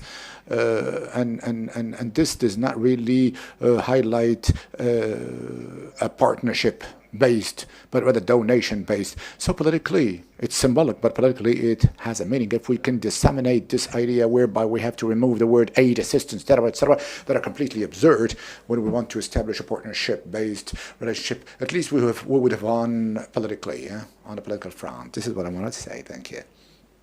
Thank you. I'm going to thank all of those who have taken the floor. We're going to ask our conductor to lead us to the end of our talks. Ladies and gentlemen, thanks to you for having taken part to this meeting. Mr. Labri Chadi, Senior Fellow of the word of closing. Thank you, Mr. Chair. I'm not going to keep you any longer. You have been patient. You have endeavored over this effort for 2 additional hours than the agreed time. I think we had some pleasure, even if over time our concentration has gone down. I also regret that our last 2 speakers have had to really shorten, compact their presentations, whereas there are wells of knowledge, each in their respective, I'm not saying to Sir Mohammed, but to you too, and they have opened tracks and vistas, mostly Sir Mohammed, for to be able to really sow them and reap them in the future. Well, telegraphically speaking, I consider, without really due self-satisfaction, but it is collective self-satisfaction, that it was a successful day's work. It allowed us to exchange, to talk of the current situation of Africa and mostly its future prospects, the shocks, and what vulnerabilities and weaknesses it has showcased in our country, but also assessing the public policies that were set up and to see what solutions did they create and what still remains to be done in the future. And these are extremely important times to stop and question ourselves, not only with respect to health and environment, or I don't know, any other field, security, but these are moments to see how can we have all these approaches converge towards one single perspective. Africa must continually reinvent its public policies to adapt to an uncertain world and one in continuous evolution. So this is what I can say of the debate from a synthesis. But I'm going to table to your proposal, and us as Policy Center for the New South will be able to really tally and see the exchange of different stuff in order to really draw the very, very exact, accurate words. And I'm going here to highlight telegraphically some words / questions as to what is expecting us, academicians, university, the PCNS, by way of reflection in the years to come. The first idea that I have understood is that the necessity in early diagnosis to have conceptual vigilance and watch. It's been the case during the first and the second session, whereby we said, what are we talking about when we say resilient? Is it is it a timely meeting? When we say informal, what are we talking about and how can we measure it? What are we talking about when we talk about interdependence in a continent that still remains to be built? In terms of what are we talking about when we talk about convergence? Some even say, can we use the word paradigm? Does paradigm adapt to the social and economic reality we're talking about? So this very conceptual vigilance for us who are doing analysis of utmost importance as watch and vigilance basis. The second idea that has come out very salient is the necessity from an analytical standpoint to really talk about a certain number of indicators' relevance, because the economists use indicators, not the macroeconomic indicators. And there has been quite an open debate on the integrations indicators. How are they being built according to a standard? What weighting system? On the basis of what additional models do we make them, manufacture them? So we need to really go towards those indicators that we know, so that we know whether they're relevant as how they're built. Likewise, the indicator of convergence. Why talk about convergence indicators? In countries where the macroeconomic conditions are still to be built through politics that are proprietary, and why use indicators that we do not, even if, my opinion, the indicators must be revisited, but they're necessary in an environment or in a context of coordination of development. Likewise, we've also talked lengthily about the questions of approach.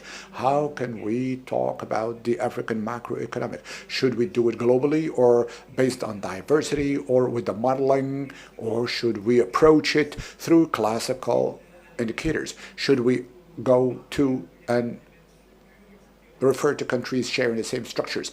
As many important questions, and complete this macro approach through a micro approach that is relative to companies, organizations, institutions, infra institutions. So these are some questions, and for as I construed what I heard, some proposals that are going to lead us to integrate them in the research project. First is the articulation between REX and the free trade zones. How can we rationalize? The question is already on the table of the African Union, but how can we go more in depth of rationalization of REX, African REX, in order to really implement them in the conversion policy and liberalization and anticipate this dynamic of creation of a AFCA. Second question, very important to my eyes, is the question of institutions. Some have called it non-economic factors, others have said institutional questions, but the economy approach, the modeling, quantification, the analysis of facts, but coming back to the institutions, the question of the link between security, stability, and economy, the integration security nexus is of utmost importance by way of approach in order not to remain only in the logic of description or proposal on the basis of a certain number of choices of economic policies. Question of social state in Africa, because ultimately what we're looking for is the community and individual well-being. The relationship also that we've talked through here at the Policy Center, we need to really establish a link between the overland and the maritime integration, not only on a question as to how the maritime transports can help in the free trade, because the seas are becoming extremely important wealth sources, and the pooling of these resources is as determining as the pooling of natural real estate resources in our countries, in our continent, from a overland integration. The dynamic of specialization, not to say within a comparative logic. What are the factors that highlight the comparative advantages of different nations comprised in Africa? The link between opening and landlocking. The question of corridors today is becoming one of the extremely important aspects, not only because the corridors are spaces that make it possible to mobility, human mobility, the development of the informal, etc., but at the same time, because corridors, if we can really make them secure, we secure the frontiers, we secure the crossing of frontiers to really give this international, inter-nation and intra-region integration be made best. Reflect on the model of integration, or put it back onto the on top of the list to really revisit it according to our realities and prospects, not to say in an imitation logic of the famous sequences from free trade zones concept to the customs union to the common market and economic union.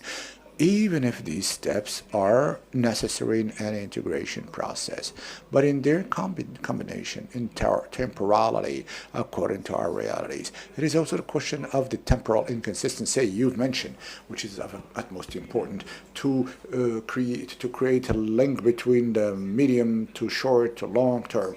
Now, this is also the Africa with the debts in Africa. We've talked about financing questions to try and to challenge some ideas or some pseudo ideas on the potential of Africa as relates to what we've called the name of the game, the finance. I would also add, in a way, over and above these aspects, the role of the stakeholders.